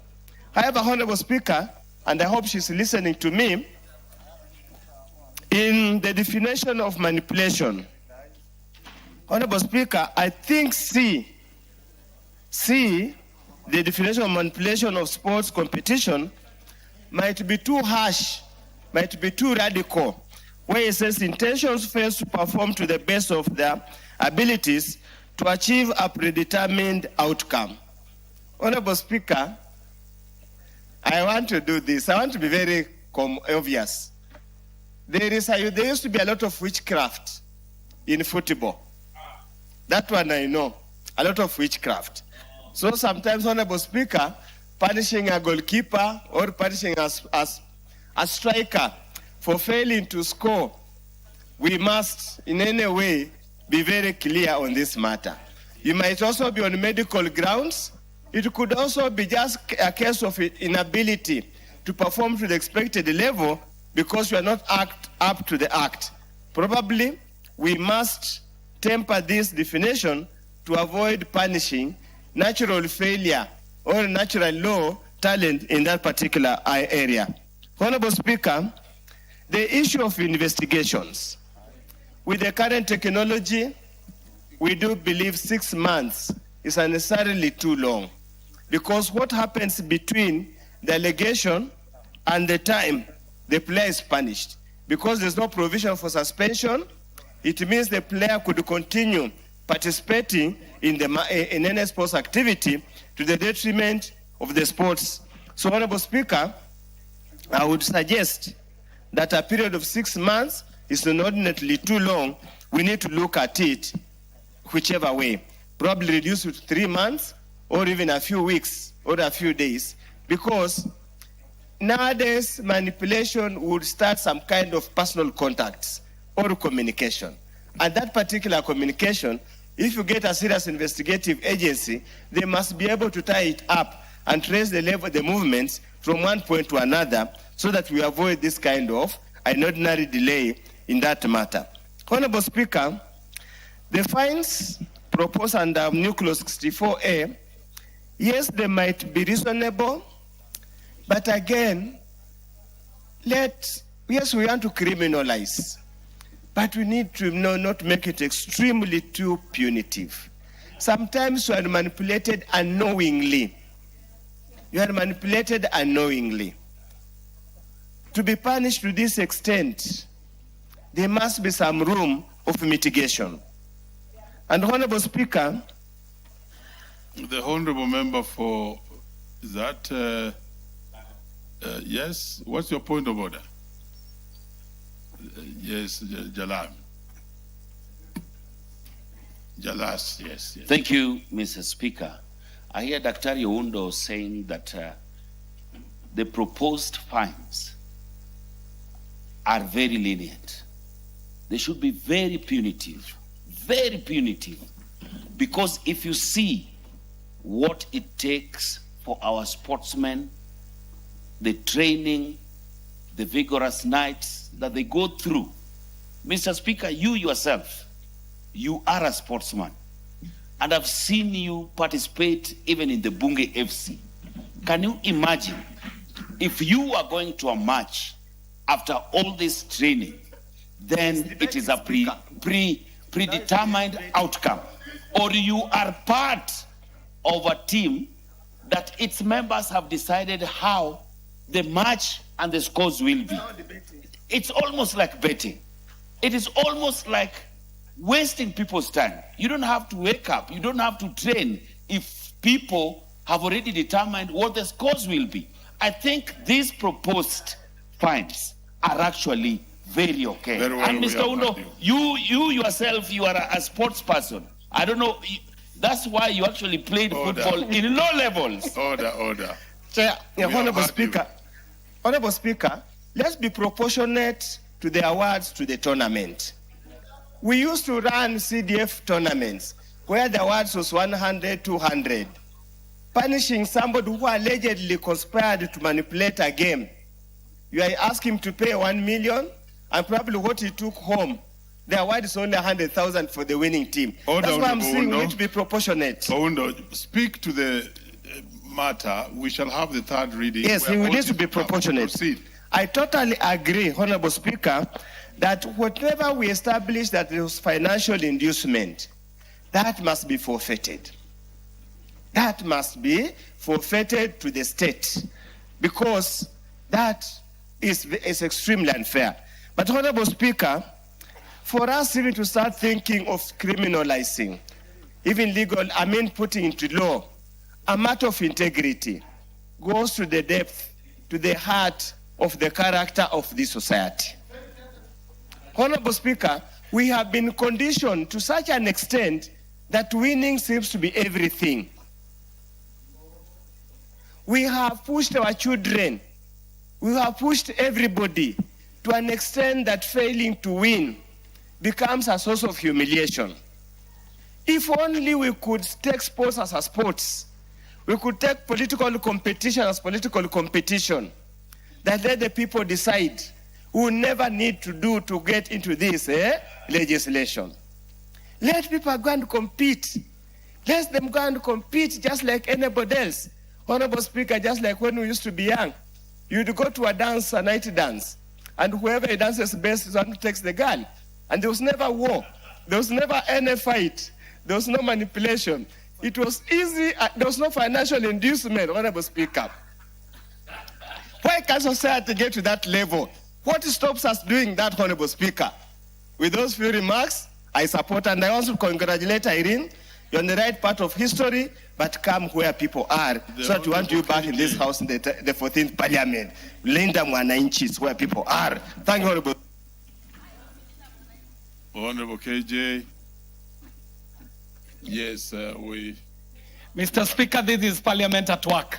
And I must congratulate my former colleague in our CII committee, who is proving to be a really effective member of Parliament with such amazing legislative proposals as the one that is before us. Mr. Speaker, I do stand to support the amendments that are being proposed by Honorable Irene Nyakerero Mayaka. Mr. Speaker, the reason for supporting these amendments is because I see the legislative effort that the lady is putting into this bill. In clause 2, the Honorable Irene Nyakerero is looking to define manipulation, especially in football matches, Mr. Speaker. And we all know, even watching what has just ended, the World Cup, we know what manipulation does to the sporting game, to the beautiful game, and the effect it has even on the posterity, not only of the players, but also of the game, but even more so, the integrity, Mr. Speaker. And so, she is suggesting that we should input a comprehensive 5-part statutory definition that is covering the critical issues of bribery, of conspiracy, of deliberate underperformance, where teams just decide to give away a match, misuse of insider information, and coercion. And this, Mr. Speaker, if it were the only amendment, it would make grand changes to how the game is played in this country, Mr. Speaker. In clause 3, the Honorable Nyakerero is asking that we should look at the investigative powers for Sports Kenya. And she's seeking to amend Section 4, Cap 233, which grants Sports Kenya 2 new functions. She is seeking for us to input the power to receive reports of suspected manipulation, and she's also looking to see that if we can look at the mandate to conduct investigations in collaboration with other agencies, as she has provided for in the paragraphs PB. Mr. Speaker, this becomes of great concern to us as Kenyans. Even as we spoke about political integrity, we know how emotive football can get. And we also know that when we speak about corruption, Mr. Speaker, corruption is a vice that pervades beyond just the public offices we speak about, all the way into sporting offices, Mr. Speaker.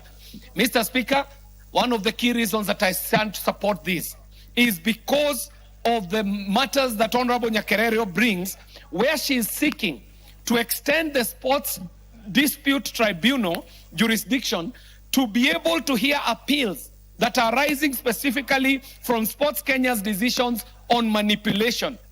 Mr. Speaker, if we do this, we start walking in the direction of cleaning up the beautiful sport in the Republic. Mr. Speaker, we have to understand that we are legislating at a time when sport is changing drastically, Mr. Speaker. If you looked at the interest in this, in the football of our country, that the interest that is shown by even the betting firms, it ought to tell you, Mr. Speaker, that this law is needed as soon as yesterday. People are placing massive bets on every match that is being played in our stadiums, Mr. Speaker. And so, with this explosion of sports betting, we also must regulate the game so that the game is not manipulated by these people who are in the betting, Mr. Speaker, where we get a case of the tail wagging the dog, where we would want for the dog to be wagging the tail. Mr. Speaker, sports betting becomes a big component of sport globally.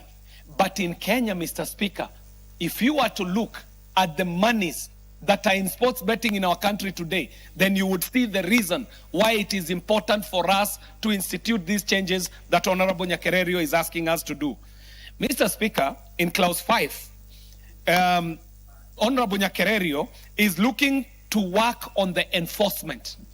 Mr. Speaker, there has to be a big stick wielded to ensure the sanity of the game, this very beautiful game. And it becomes even more important, Mr. Speaker, as Kenya seeks to host international derbies and tournaments. Mr. Speaker, not too far away from where I live, not too far away from our constituency. In fact, it is across the road. In Honorable Jalango's constituency, there is a new massive sports establishment coming up in the name of the Raila Odinga Talanta Stadium, Mr. Speaker. And you can imagine the sporting business that comes about with the improvement of stadia and the improvement of sporting facilities across the country. Not less, Mr. Speaker, the very new stadia that are being built around the country. Mr. Speaker, this parliament is also on record working with the Youth Fund to institute another level of sporting stadia across the Republic, Mr. Speaker, beyond the stadiums that are being built by the national government. This is telling us something, Mr. Speaker, that this parliament has to be alive to the fact that by acting on the sports legislation and laws, we are not only speaking to sport, we are speaking to the livelihood of the people that we represent. This goes beyond football. It goes beyond sports. It goes even into the economy of this country, Mr. Speaker, because we who are in Gando Ward are looking forward to the tournaments that are coming at the end of the year. In fact, there are people in Gando Ward who are already clearing their houses to be able to host spectators who shall be coming for the continental tournaments that will be happening at Talanta Stadium and other stadia in this republic towards the end of the year. Mr. Speaker, I am looking forward to the committee of the whole house so that we would be able to polish some of these recommendations that Honorable Irene Mayaka is proposing, to fine-tune them to a level where we bring our sport to the level where we would want Kenya to be as a leader globally, because, Mr. Speaker, we are reminded very well that it never matters even how many medals we win in athletics. And our athletes are doing great work, especially our middle distance and long distance athletes. They are winning gold medals across the world. However, football remains the sport of our country. In every sense of the word, football is our national sport as a Republic of Kenya, Mr. Speaker. And I am coming from a constituency that has produced national stars in football. We are creating stars that go beyond our borders, Mr. Speaker. When we talk about the Dennis Olieches of this world, when we talk about the Marigas of this world, when we talk about the leagues that are playing in the Goreti South constituency, up to and including the tournaments that I was hosting this last weekend and the previous weekend, where we were able to beat some teams from Jalango's constituency, but unfortunately, Mr. Speaker, Jalango ran away with the cup, even when he was playing in our home soil, Mr. Speaker. And this speaks to sport development and the role of the leaders, especially members of parliament. And we are doing this at a time when we know, Mr. Speaker, that NGCDF can no longer be able to fund our sports tournament in the constituency, Mr. Speaker. And so I shall end by saying that because the Constitution devolved sporting and sports promotion to our county governments, we must call upon our governors to take up sports as seriously as they should. we should see governors investing heavily, not only in infrastructure, but also in the youth development of our sports people. Because when our sports people are discovered young, then that talent can be grown to the level which we are seeing happening in places like Rwanda. Mr. Speaker, I really would like to support, and I'm looking forward to the third reading and the committee of the whole house so that I can put in some good input into this very good legislative effort by Honorable Irene Mayeka Nyakarerio. Congratulations, my former committee member in the committee of CII, and I know you're doing amazing jobs as a chairperson in another committee, from the committee that has produced more chairpersons than any other committee in the life of this 13th Parliament, Mr. Speaker. I thank you. Very well. Before the next speaker, let's acknowledge in the presence of both the Speaker's Gallery and the Public Gallery the following schools. Silibwet Junior of Kurusoi South Constituency, Nakuru. We also have Magenge Mixed Senior School of Bomachoge Borabu in Kisii. And also we have Kiunoyani Primary and Junior School from Makueni in Makueni County.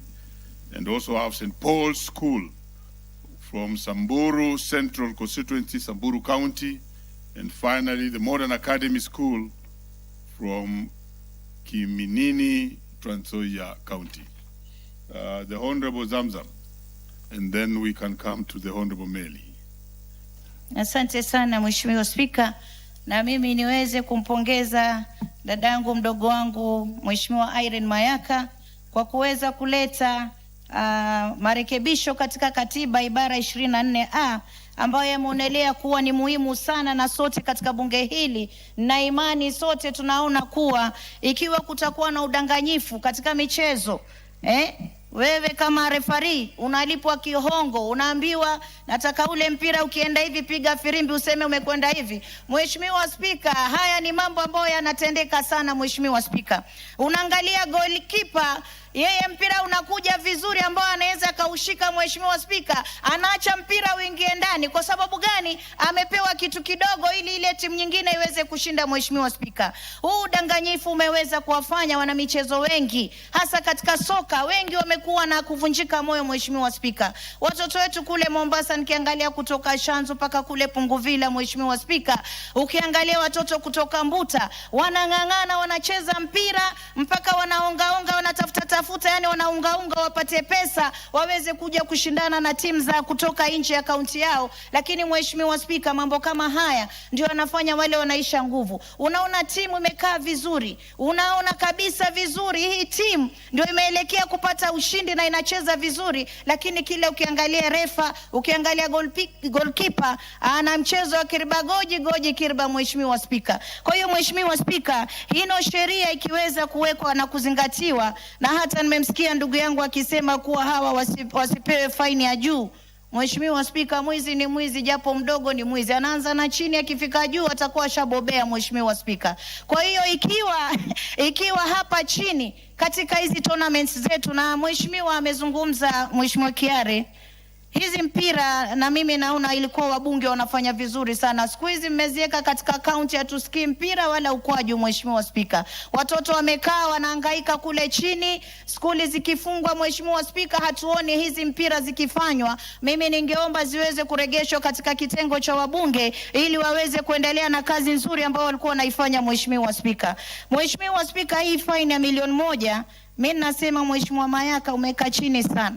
Maanake sisi tukitaka kupigana na ukora, tukitaka kupigana na hongo, ubadhirifu katika taifa, lazima tuweke sheria ambazo ni sheria ngumu. Mtu akifikiria anaenda kufungwa gerezani, anaenda kulipa milioni 5, mtu anaamua hapana, mimi sitaki hongo, acha nifanye haki, nisimame na haki. Na hivyo ndio taifa takavyokwenda mbele Mheshimiwa Spika. Kwa hiyo hata nimemsikia Mheshimiwa Undo akisema sijui linda nani.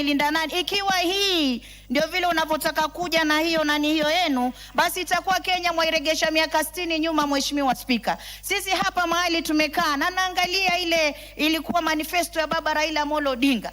Ni baba Raila Amolo Odinga alisema nataka Kenya iwe na infrastructure, iwe na miundo misingi, iwe inaweza kukaa vizuri. Lakini Mheshimiwa Undo nimeona ni wenu kule akizungumza kuwa hataki hayo maendeleo, anataka freedom of speech. Mheshimiwa Spika, uhuru wa kuzungumza huko, lakini huo uhuru wa kuzungumza atakuja kuulizwa tunataka ajira hana, tunataka hospitali hana, tunataka sijui stadium hana. Mheshimiwa Spika, lazima wajue kiongozi wa taifa ni yule ambaye amekaa kaelekea vizuri, akajua hawa vijana oil refinery ikija kule Lamu, ile oil refinery inaweza kufungua uchumi wa taifa, vijana wote wakapata ajira pale ndani ya bahari. Kila dakika 4 iwe meli inaingia ya kuleta vifaa na kuleta biashara, vijana watakuwa wanajiajira. Na hiyo ndio akili ya William Samoei Ruto, Mheshimiwa Spika. Kwa hiyo ilikuwa tu by the way niweze kumwelekeza ndugu yangu Oundo, nimwambie wakati mwingine kama mnajipanga katika uongozi wa juu,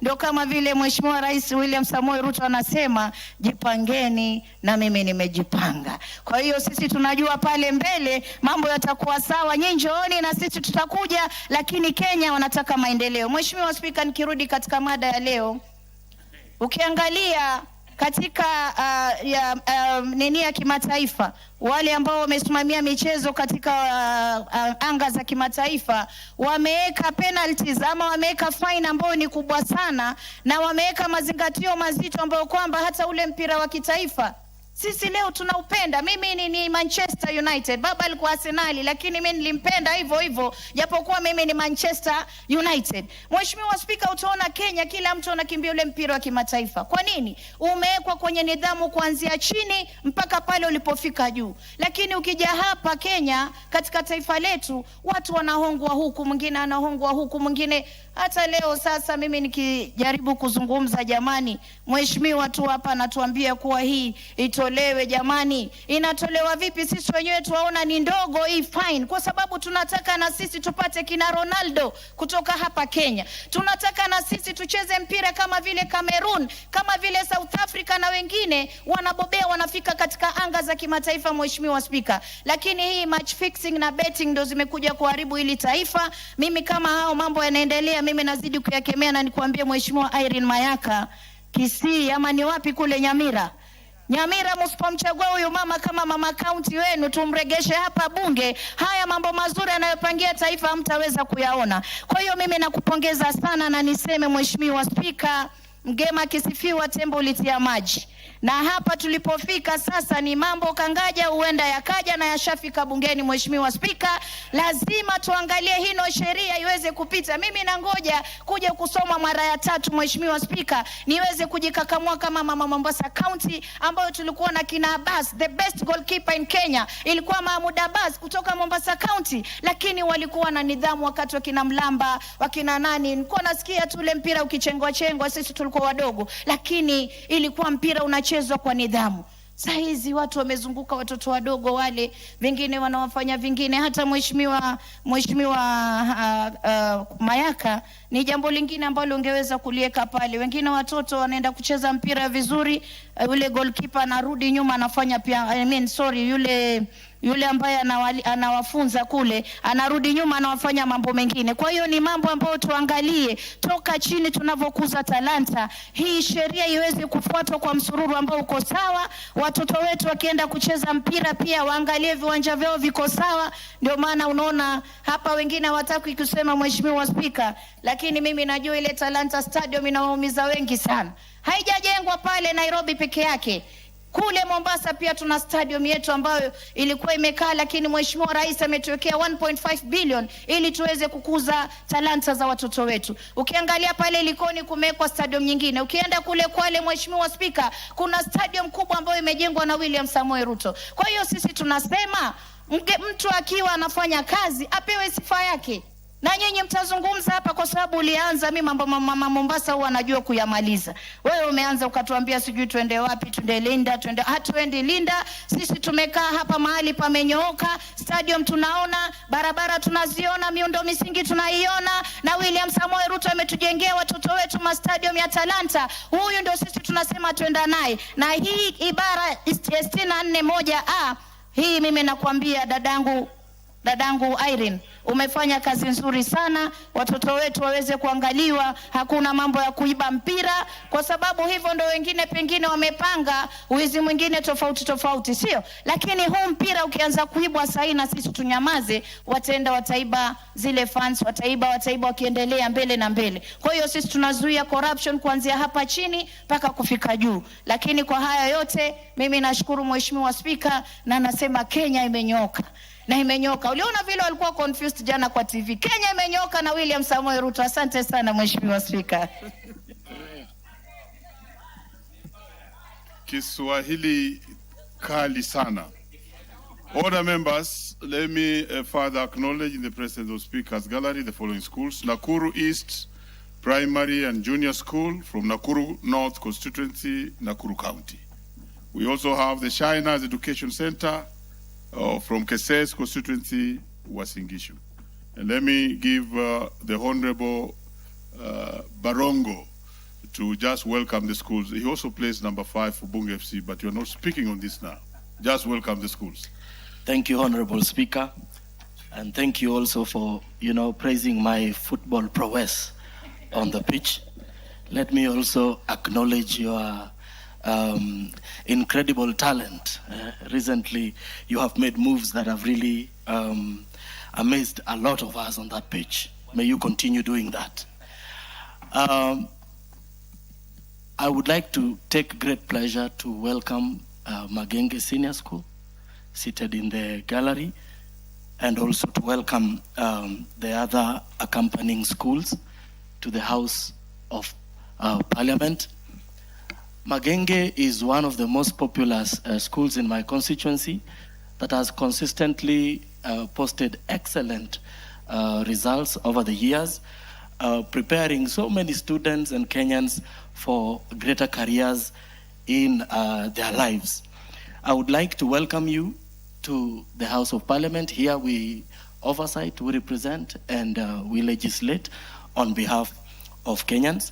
And I want to wish you very well as you continue exploring in and out of the precincts of Parliament. And as you will be heading home, I would like to wish you a safe journey.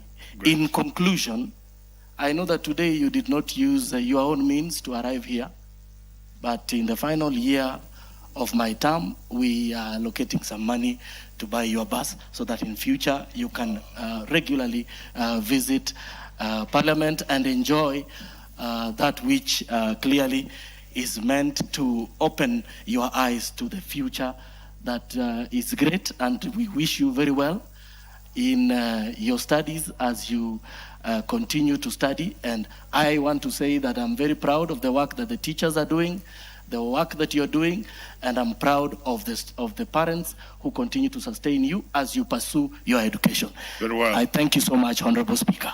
Very well, the Honorable Julius Melly. Thank you, Mr. Speaker. Mr. Speaker, I rise to support the Sports Amendment Bill 2026 by Honorable Irene Mayaka.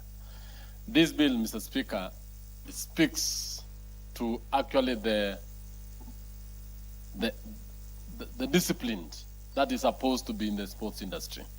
Mr. Speaker, as much as we talk about the multi-billion business in the sports is as old as mankind.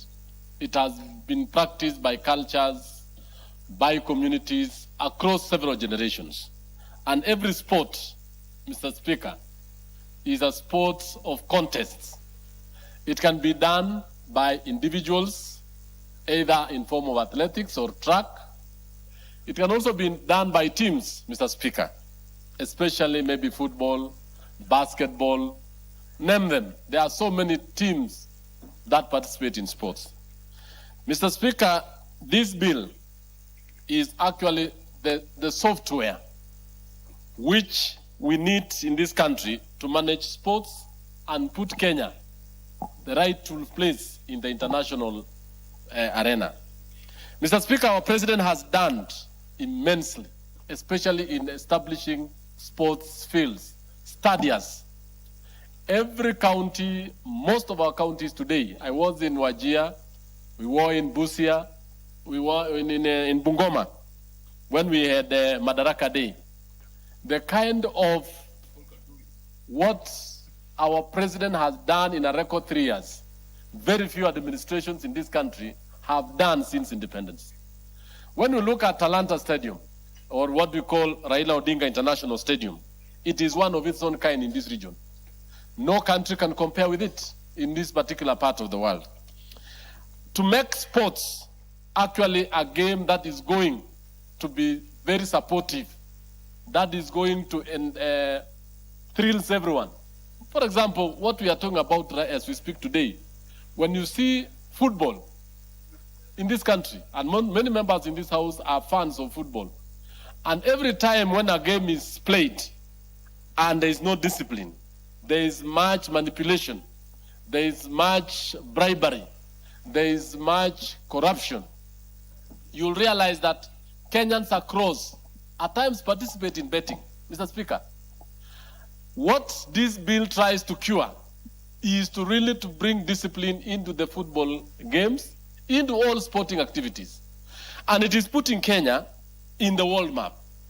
Every sport or every time a game is manipulated, let me use that right word, it is actually results are corrupted. Every time a sport is bribed, the faith and the discipline and even the enthusiasm of the sports person or morale goes down.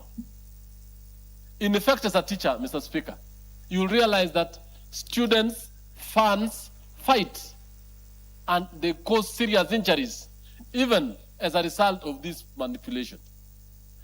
They even actually demotivates the players themselves. I've seen cases where we have match fixing. Match fixing actually kills the morale of the coach, it kills the morale of the participants, it kills the morale of the fans, it kills the morales of the sponsors, the people who give money to ensure that these games go on. So in effect, this bill is trying to create actually an environment where we are going to grow sports in this country and make Kenya the star of Africa as it is, and to make it a place where we can host international sports. In this particular bill, Mr. Speaker, I want to just say that Irene has done a good job, and especially on 2 or 3 main issues. One, in section 2 or cap 2 to 3, she tries to explain, this bill tries to explain what is sports manipulation. What does it entail? Up to now, the sports amendment bill or the sports bill has never explained about issues of manipulation, fixing, bribery, and even buying. Let me use, not buying or participating in corrupt deals to actually give wrong results. In clause 3, Mr. Speaker, it gives powers to Sports Kenya. This is an institution which is very strong in this country, to investigate, to bring into book people involved in manipulating results out of sports. Mr. Speaker, this has been actually one thing.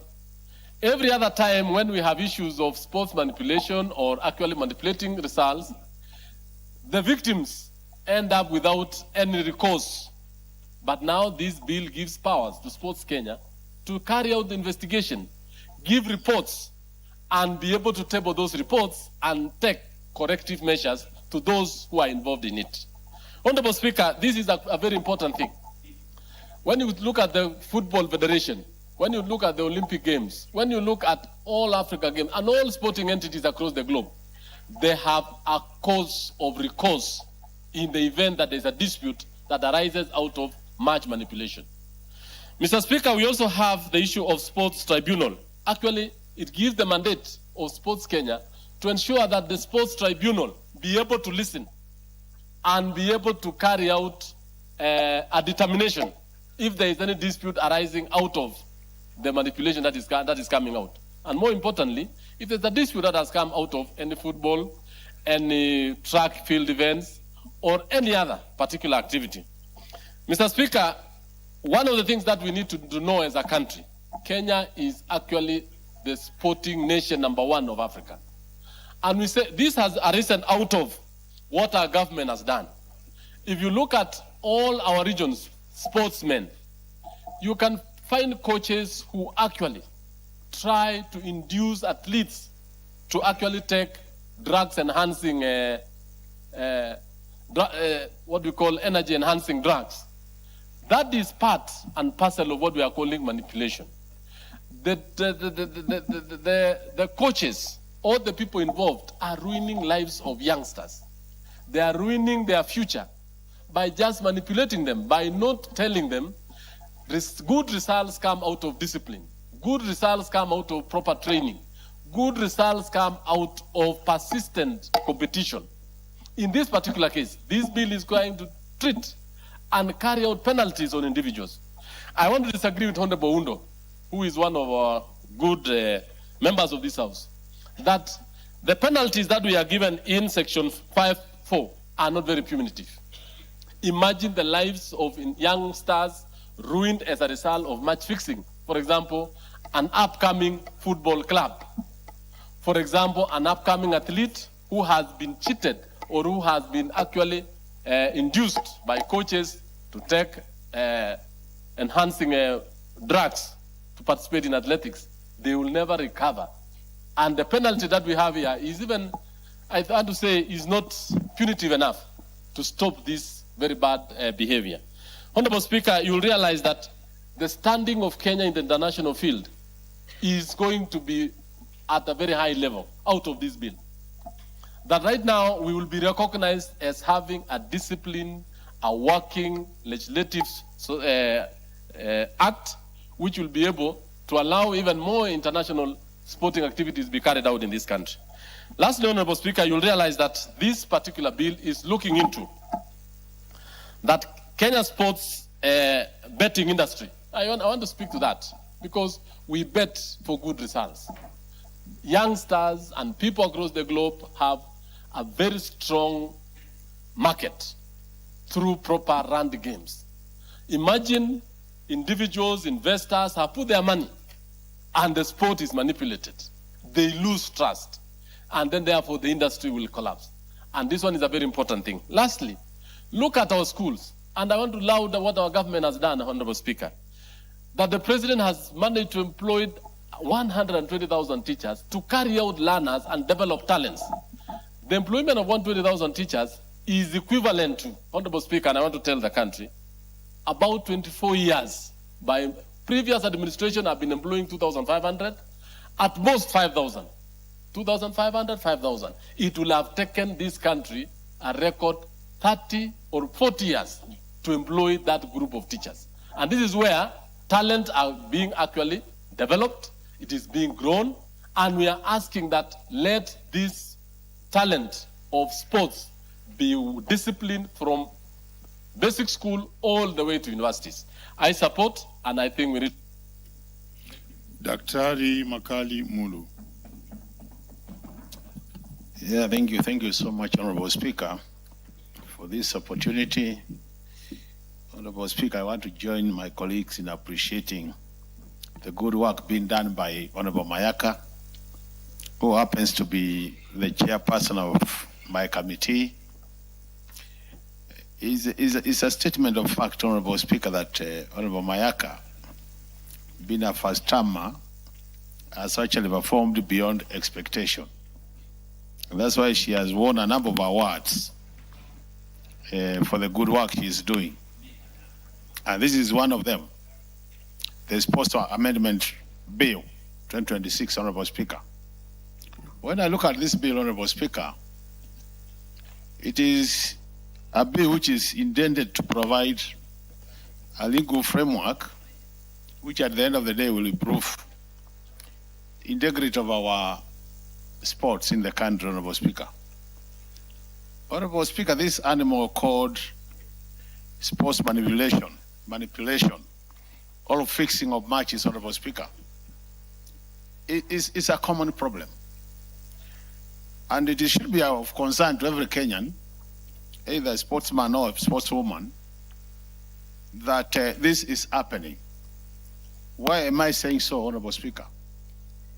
This is because the manipulation, Honorable Speaker, renders a number of things some of the things become very, very useless. One of them, Honorable Speaker, is that we know it takes a lot of time to train to be an excellent sports person.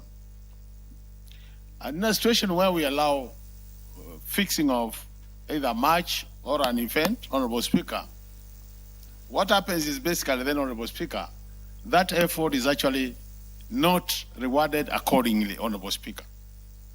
Honorable Speaker, we have also seen a case where a team or an individual would underperform for purposes of the opponent winning for a desired future gain, Honorable Speaker, so that at the end of the day, you underperform so that the other person wins, and at the end of the day, then you are able to be rewarded for that, Honorable Speaker. Honorable Speaker, what has that done? It makes teams, Honorable Speaker, which are not the best win. And imagine, Honorable Speaker, you have gone to a stadium, Honorable Speaker, and you have paid for your ticket, hoping that you will get the best out of the match. And then at the end of the day, Honorable Speaker, there is match fixing. And the team, which is not the best team, wins. I'm sure you agree with me, Honorable Speaker, that you will not have gotten value for money. So in that case, Honorable Speaker, I think that's why I want to agree with these amendments. And one of them, which I totally agree with the Honorable Speaker, and I wish there was a way of enhancing it, is that we are saying, if you are caught to have participated in manipulation of either a match or another thing, Honorable Speaker, that you pay a fine of 1 million shillings. Honorable Speaker, I think really this should be enhanced so that the penalty becomes more punitive, Honorable Speaker, and then in that case, then you can stop this thing. The other thing, and which is also very interesting, Honorable Speaker, is what we are saying, that, Honorable Speaker, if it happens that you have manipulated a match, Honorable Speaker, the proceeds of that should also be taken over by the state. Another good proposal, Honorable Speaker, because there will be then no reason why it should go to that extent to manipulate, Honorable Speaker. The other thing also, Honorable Speaker, is interesting is the tribunal, Honorable Speaker, the sports tribunal, where we are saying in case you feel like you want to appeal, then we give you an opportunity, and this is important, Honorable Speaker, so that we don't punish people who might not have participated effectively in the manipulation. I think that is really good for this country, so that we don't just lock the door, that if you are caught, you are punished, and you can't appeal. And I think the appealing process, Honorable Speaker, will allow people then to say, I'm not the one who either initiated it, or I was not an active participant in the manipulation, Honorable Speaker. But, Honorable Speaker, looking at this bill, Honorable Speaker, I think really Kenya is a country, because we are a very serious country when it comes to sports, would gain much by passing this bill. And that's why I think really we are enhancing the existing act so that we get it right, Honorable Speaker, and more so in the area of legal framework. That at the end of the day, Honorable Speaker, we will be able to see fair competition, so that if I'm the best, I come out as the best. And on the basis of emerging out as the best, Honorable Speaker, I'm rewarded accordingly. To me, that is very, very important. And that's why I want to join all the colleagues who have spoken about this bill, Honorable Speaker. That's why I want to say I really support it 100%, Honorable Speaker. And that's why I'm saying I'll be, during the third reading, I'll be here to make sure that all these amendments, Honorable Speaker, are carried. I would just wish that, Honorable Speaker, that we've seen a situation where second reading takes place. I know now we have about a year to go, Honorable Speaker. Because I've been in this house for long, I hope that the House business will be able to fast track the third reading so that we get this bill behind us. Otherwise, we will not be surprised, Honorable Speaker, to find this coming the next Parliament. So we have about 6 months of active work in the House, because I'm sure from March not many people will be here. So I wish that we could just fast track it and this becomes an act of Parliament. It will help this country and it will go a long way, Honorable Speaker, to make sure that our sportsmen and women are rewarded accordingly. With those many remarks, Honorable Speaker, I want to support this bill and wish Mayaka well as she moves to the next stage with this bill. Thank you. Very well, honorable members. We have the following schools in the public gallery and the speaker's gallery, and we want to acknowledge their presence in this house. Itibo Boys Primary School from Kitutu Church North, Kisii County. We also have Chemamul Boys High School from Belgut, Kericho. And we also have Mount Ararat Shiner School from Ainabkoi constituency in Wasingishu. And then we have Sururu Second School from Njoro constituency in Nakuru. Having done that, the next to speak on this is the Honorable Karoli Omondi. Okay, let me allow the Honorable Member for Kisii to welcome the students, and then we can listen to... Thank you, Mr. Speaker. Indeed, it's a privilege to have our daughters and sons in the house, and I want to welcome them, all of you. It's a privilege. I don't take it for granted. You will learn so many things on responsibilities.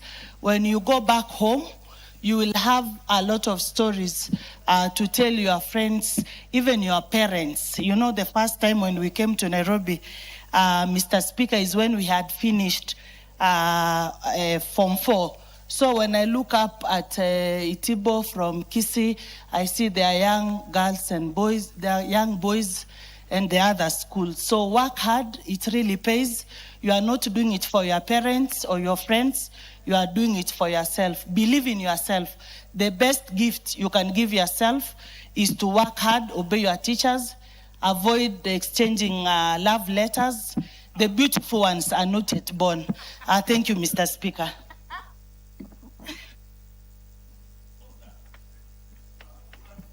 I would want to ask the Honorable Karoli, maybe allow other members to speak to this because you are representing the chair, and then we bring you later. So let's have Honorable Jalango. Thank you so much, Mr. Speaker. And I want to, from the onset, appreciate Irene Mayaka for this bill. And I will want to first really dispute what Honorable Dr. Oundo said about the punitive way that we want to deal with those people who are involved in match fixing. Match fixing is criminal. Some of us here were born and it is our talents that got us to be known, to be able to make a name and even be here. Can you imagine if everything that you are doing is already predetermined? Match fixing, Your Excellency, number one, creates loss of trust. Loss of trust in the competition, loss of trust in the games, loss of trust even in the players. I really know that even you, Mr. Speaker, seated there today, you would have wished to be in the gallery today to speak into this as a sportsman. It would be very sad that you are able to train and be able to push yourself, hoping for results that will be determined by the talent and the hard work you've been putting in the practice and in the training fields, only for somebody somewhere to have it predetermined because he's been paid, or somebody else somewhere is pushing them to fix a match. There's also damage of reputation, mostly to sports persons who have been involved in match fixing. There's so many talents that we've been able to lose. People who were so good at what they do, and there's somebody somewhere came out and lied to the player that they would be able to fix a match and be able to earn some money. When they are caught, we lose great talents to these match fixing issues. Then the financial losses that comes into this thing is even bigger. Sports is one of the biggest revenue earners in this country and even worldwide. You can't mention top 10 most richest people in the world without mentioning some of the top sportsmen who've been able to make their livelihood out of their talent. And it will be very sad that some of these people who are caught into match fixing lose their credibility, lose their reputation, and are always condemned not to participate into these games, meaning they lose a lot beyond their talent. The financial impact is even much bigger. I want to take this opportunity to, from the onset, to appreciate what Irene Mayaka, the women rep, the incoming women rep of Nyamira County, has been able to create. She is a powerful woman who's been able to put some legislations and some bills, and this is just one of them that will go to the books, that later our sportsmen will know that in the 13th Parliament, there was a woman, a powerful lady in the name of Irene Mayaka, who stood with the sports people, the sports person, that their hard work in the fields, their hard work in the practice, their hard work with their talent was actualized by the fact that it was fair competition from the word go because of the punitive, how do I put it? The charges that are being here, the amount of money that you have to pay if you are caught into the match fixing. And all said and done, sports is growing in this country, across the country. Let me talk even in my constituency. And I want to tell the MP of Kibra, Talanta Sports Field does not lie in Kibra constituency. Talanta is in Langata. From the onset, I want to tell you, Kibra constituency ends.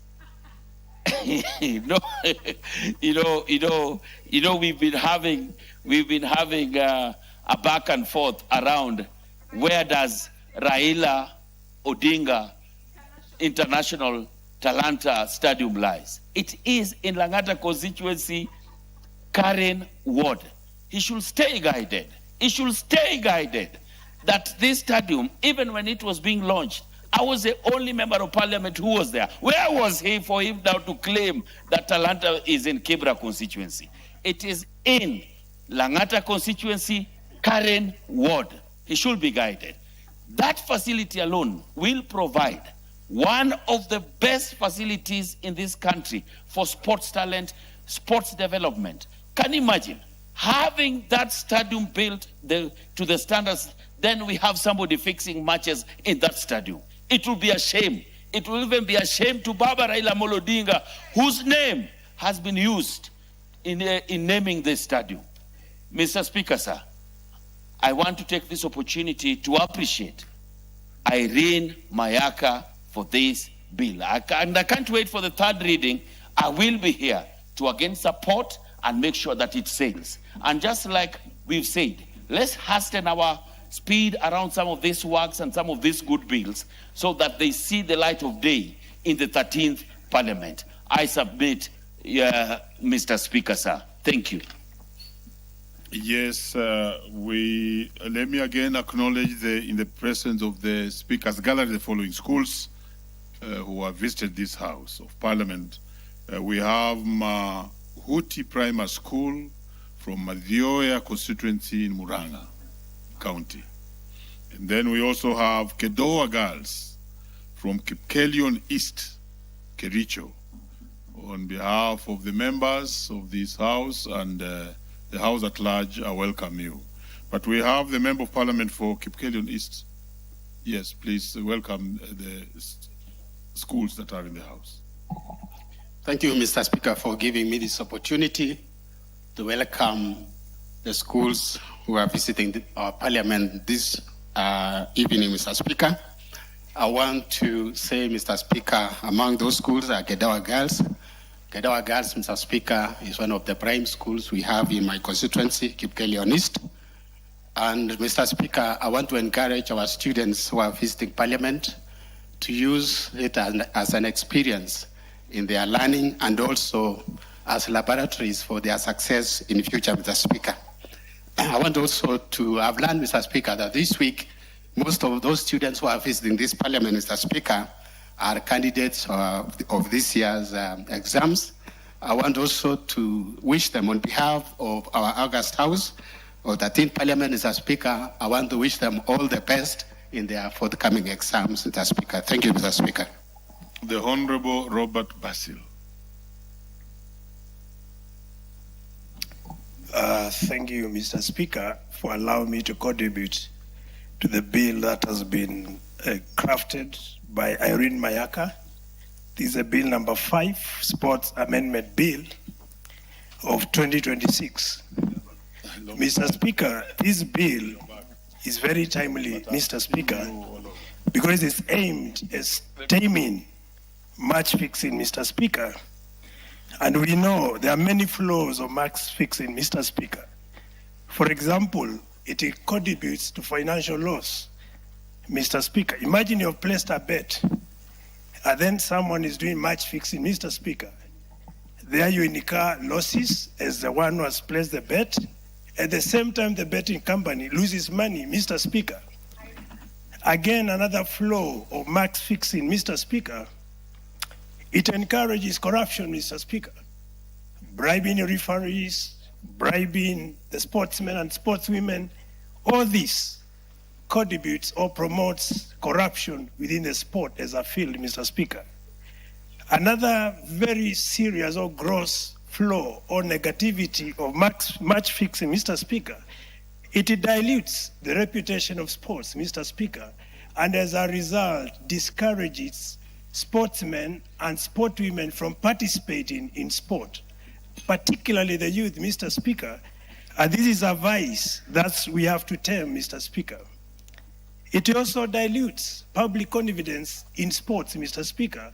And that is why I say this is a very timely piece of legislation, Mr. Speaker, to tame match fixing, Mr. Speaker.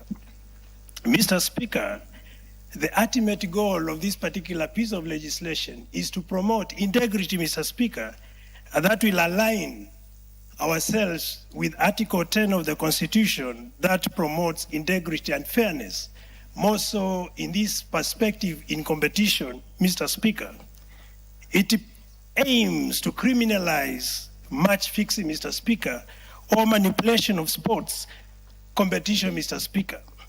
It promotes or aligns Kenyan sports to international standards on integrity within sport as a field or as a discipline, Mr. Speaker. And that will put Kenya in the same category like other successive nations, Mr. Speaker, like Portugal, Italy, Germany, South Korea, and Spain, which won the World Cup, Mr. Speaker.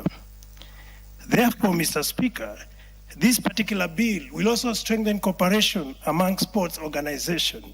I'm talking of betting regulators, the law enforcement agencies in investigating and preventing any form of manipulation within sport as a discipline, Mr. Speaker.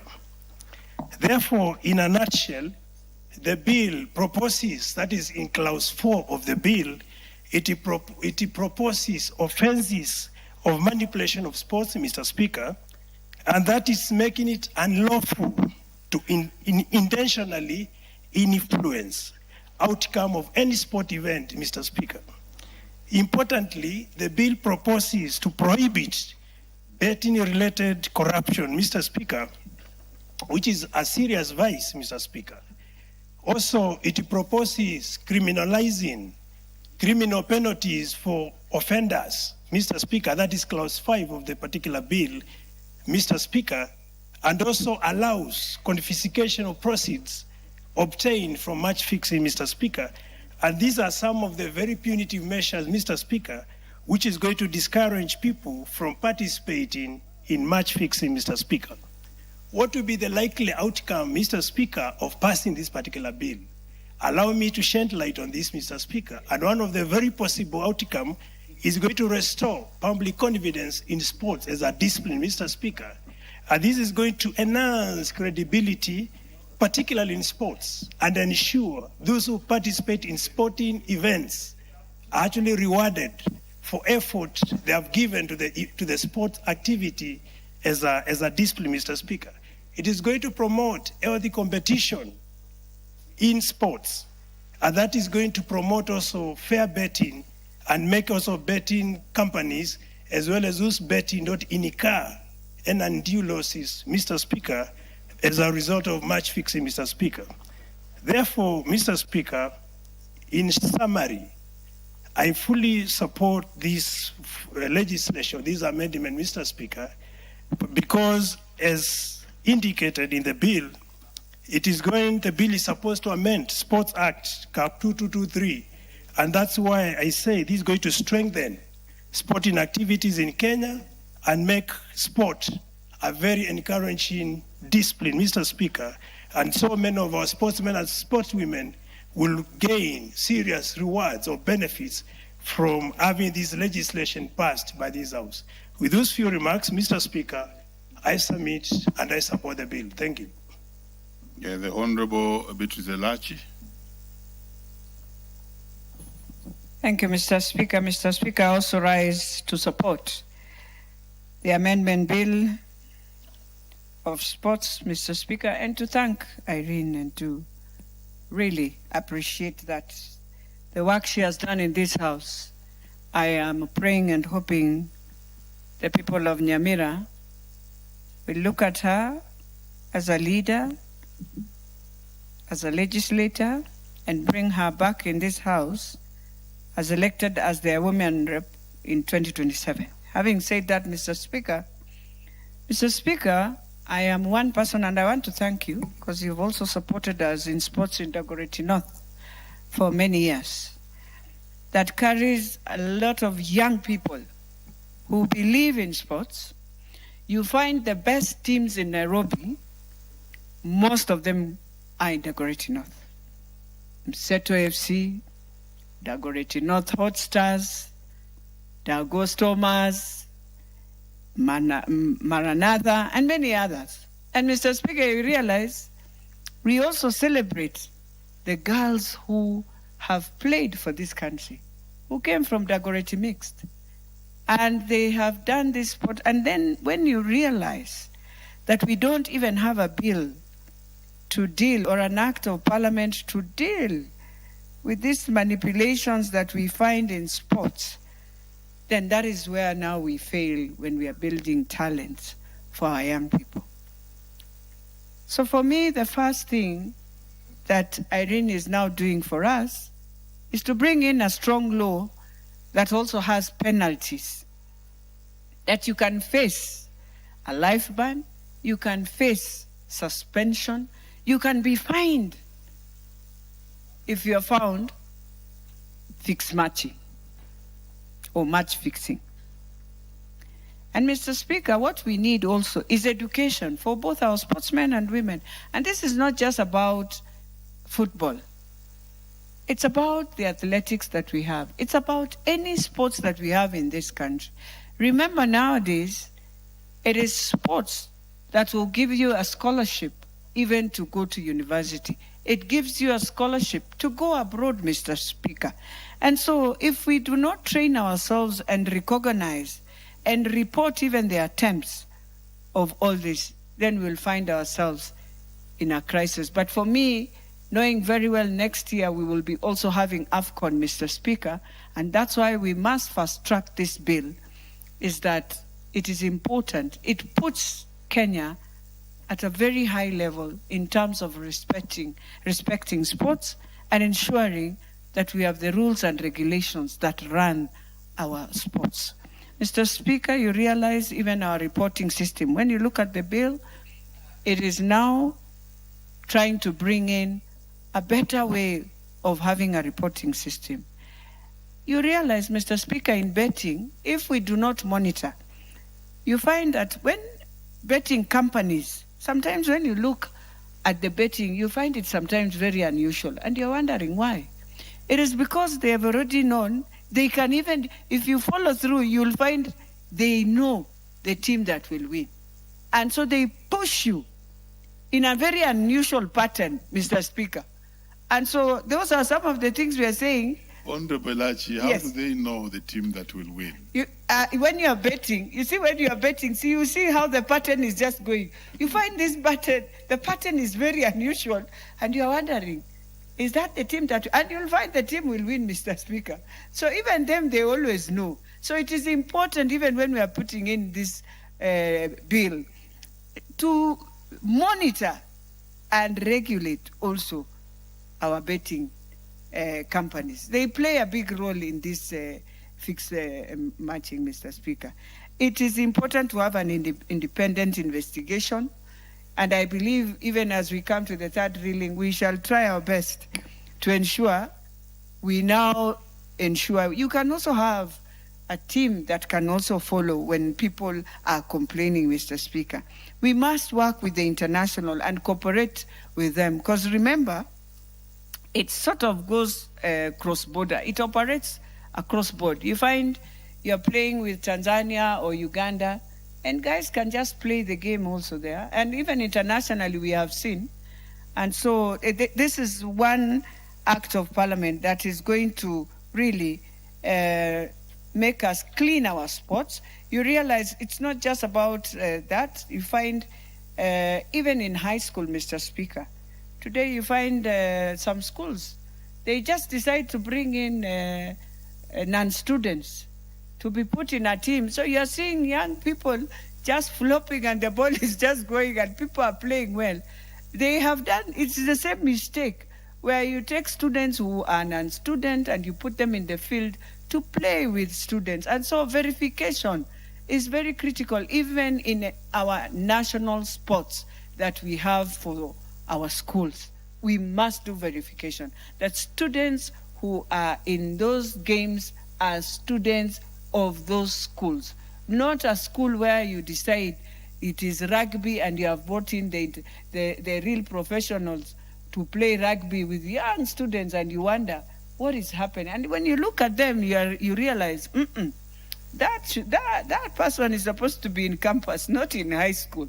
So those things are there, Mr. Speaker. And when we are dealing with this bill, we have to also look at that also. So it's important because this is the only place where you find young people can even be employed. You remember, Mr. Speaker, when we were in high school and you were a good volleyballer, you were a good player of basket, you would be taken by the companies. I don't know what happened to that.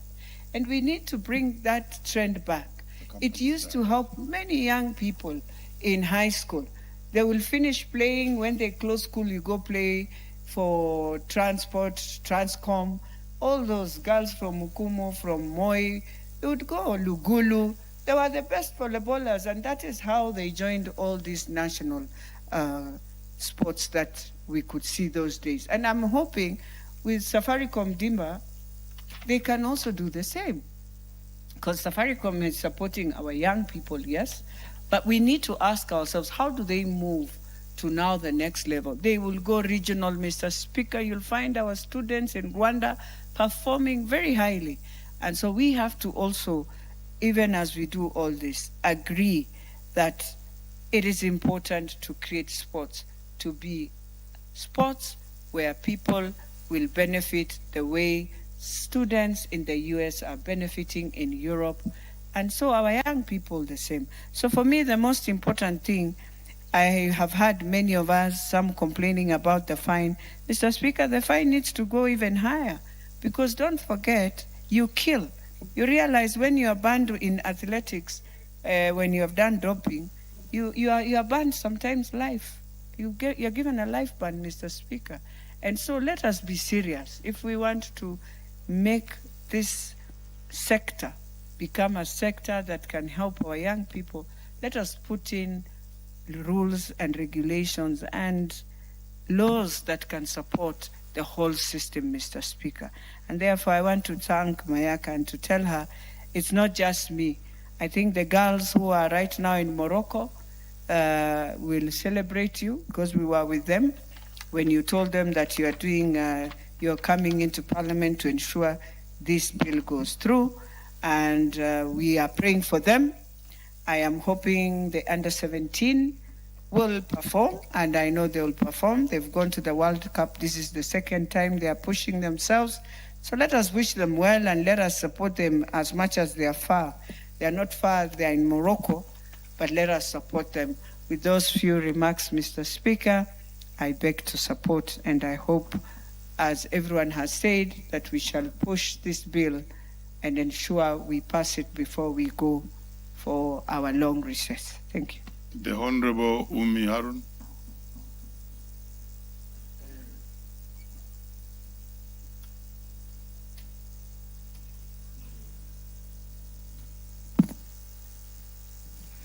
Thank you, Mr. Speaker, for giving me an opportunity to contribute on this very great bill that my sister, Honorable Irene Mayaka, has brought to the floor. Mr. Speaker, this bill is very timely, and I think it is going to restore integrity in our sports, because Kenya has not yet reached where we need to be globally due to the gaps in law that we have.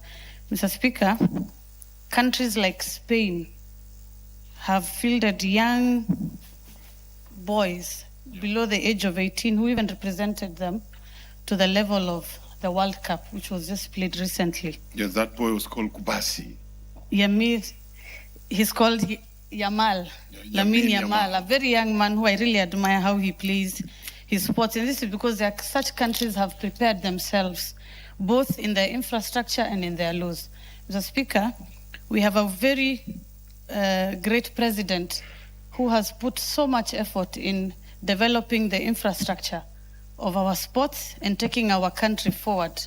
Even in the agendas that we hear is that we are supposed to go to and reach the levels of Singapore, Mr. Speaker. And for us to reach Singapore, we must match in our legislations. And thus, this is one of the bills that will take us there, Mr. Speaker. Mr. Speaker, I want to congratulate my sister, because we have also seen the sports like Kenya has gained a lot of admiration in our sports, such as athletics, and we need to reach and achieve that even across different sports, the likes of athletics, Mr. Speaker.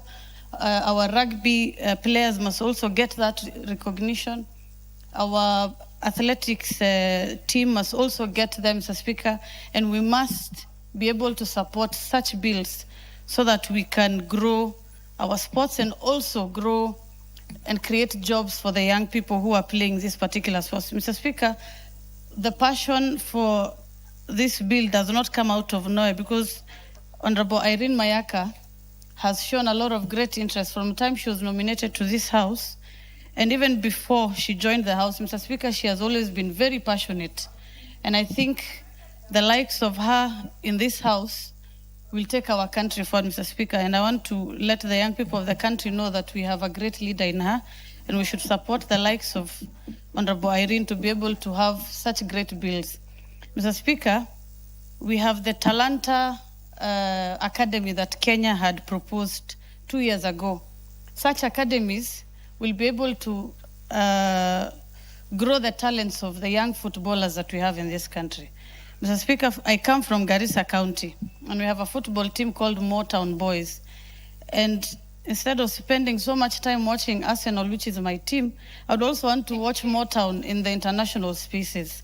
We also had a young man called Shano and Ramos who went to international trials, but they did not succeed, not because they lack the capacity and the talent, but because we are not yet there as a country. So, Mr. Speaker, such laws will provide the platform and give our young boys the talent and the support and the logistics that they need to go there, Mr. Speaker. And for us as a House, we need to match the energy that our president has in providing quality laws so that we can be able to achieve visions like Singapore and achieve our visions like having young boys, like I said, Yamal Lamin, who is also a young man. There are many Yamals in this country, Mr. Speaker, and we must give them that support. And it starts from accepting such a beautiful bill so that we can grow forward as a country. Thank you, Mr. Speaker. Jared Okello. Honorable. Honorable Speaker, firstly, let me thank you for giving us the opportunity to speak on this, and additionally thank my sister, Honorable Mayaka, for birthing this great bill. Honorable Mayaka has been known to be a very prolific bills writer, and this is not just her first. She has facilitated and sponsored many bills into this House, and therefore really meriting the nomination that she was given by the biggest political party in Africa, Orange Democratic Movement Party of Kenya. Honorable Speaker, what she has done is a demonstration that she can move from a nominated slot to a universal suffrage election by Nyamira people. And I want to let people of Nyamira to know that in Honorable Mayaka, they have a jewel that they should protect, Honorable Speaker. Honorable Speaker, a match fixing is criminal. You know, to be an imposter is criminal. To carry out plagiarism is criminal. So much less this, where people manipulate the processes to have undue advantage over other players or over other teams, Honorable Speaker. And it has to be treated as such. It is criminal. Honorable Speaker, the last 5 years, I have been dealing with a very complex matter at the United Nations General Assembly every September, where we have been debating about sports trafficking involving football together with athletics, Honorable Speaker, where you have crooks taking advantage of very young, innocent, ignorant children under the guise of registering them and plugging them into football clubs abroad, Honorable Speaker, only for these innocent children having been taken full advantage of, including their parents, paying agents that do not exist, or agents who are just out to make money, Honorable Speaker. They land abroad only to realize that those clubs never exist. Whatever they were promised is not there, and they have to now contend with cold weather on the streets abroad. So this is kind of closely related to the subject at hand, Honorable Speaker. Honorable Speaker, I'm glad that you are two in one. You have been a teacher, and I believe you've been coaching football in schools where you taught. And additionally, Honorable Speaker, you play for Bunge FC. And you understand all the rules attendant to football, Honorable Speaker, or soccer for that matter. And you have seen firsthand how certain times people use crooked means to unduly give themselves a win, Honorable Speaker, something which is criminal and has to be treated very much as such, Honorable Speaker. Honorable Speaker, I watch football. I watched the recently concluded World Cup, Honorable Speaker. I was more interested in seeing African teams play. Whereas I'm an amateur player because, Honorable Speaker, you know me as a runner. And running, I do, Honorable Speaker, both 800 and 1,500 meters, including walking race, Honorable Speaker, where I have received lots of awards, both in Bunge and outside Bunge. But I could see that African teams were not treated with dignity, especially with the officiators of those matches, Honorable Speaker. African teams were edged out at preliminary stages, not because they never qualified, but because I believe that they were prejudiced by the officiators, Honorable Speaker. I watched the last one, the Egypt versus, I think, Spain. And I could see, Honorable Speaker, that they did not have to be edged out at that particular level. At least Morocco proceeded to the 16 rounds, Honorable Speaker. But we could have done much better if everybody played by the rules and no one enjoyed any advantage over the other, Honorable Speaker. Honorable Speaker, match fixing must therefore be addressed. We have FIFA, which is charged with the responsibility of regulating everything around football, Honorable Speaker. We understand that they cannot spread their tentacles that wide, but at least they need to start somewhere where those who have been charged or have participated in this criminal act must be gotten rid of, at least for 5 years or even more, for not playing by the rules, Honorable Speaker. But we haven't seen FIFA flexing its muscles and using its teeth to bite where it should, Honorable Speaker. And those rules that should be enacted by FIFA should be cascaded downwards, even to the smallest of clubs in our villages, Honorable Speaker. Honorable Speaker, having been a teacher and a football coach as such, we have seen numerous times schools playing against other schools, and those who qualify are not really the best of teams that should qualify, Honorable Speaker. I have seen many times in this country every year certain schools lodging complaints with tribunals, sports tribunals, Honorable Speaker. And a few times I have seen those decisions tinkered with, those decisions disturbed by the tribunals, so that the rightful candidate, the rightful school, should be given the award, Honorable Speaker. And if our children have to be subjected to this kind of match fixing at that tender age, Honorable Speaker, where schools advance, not because they are the schools that qualify, but they were unduly given the win, Honorable Speaker. So these are people who are going to grow up knowing that in order to get anything in this world, you do not necessarily have to play by the rules. So we have to start somewhere as a country, and this is a very starting point. This bill that has been brought forth by my sister, Honorable Mayaka, Honorable Speaker, the penalty that has been preferred here, I believe that my sister, Honorable Mayaka, will be able to relook into it, or rather I will push an amendment that we can move it from 1 million to 5 million shillings, Honorable Speaker, so that the rightful winner is given the opportunity, and not people who do not qualify, and at the end of the day, get what is not theirs, Honorable Speaker. Everybody should play by the rules. Everybody should be subjected to our laws as a nation. And this is going to be a very good starting point. If we do so, Honorable Speaker, probably this is going to be the first time in our history that Kenya will qualify for World Cup.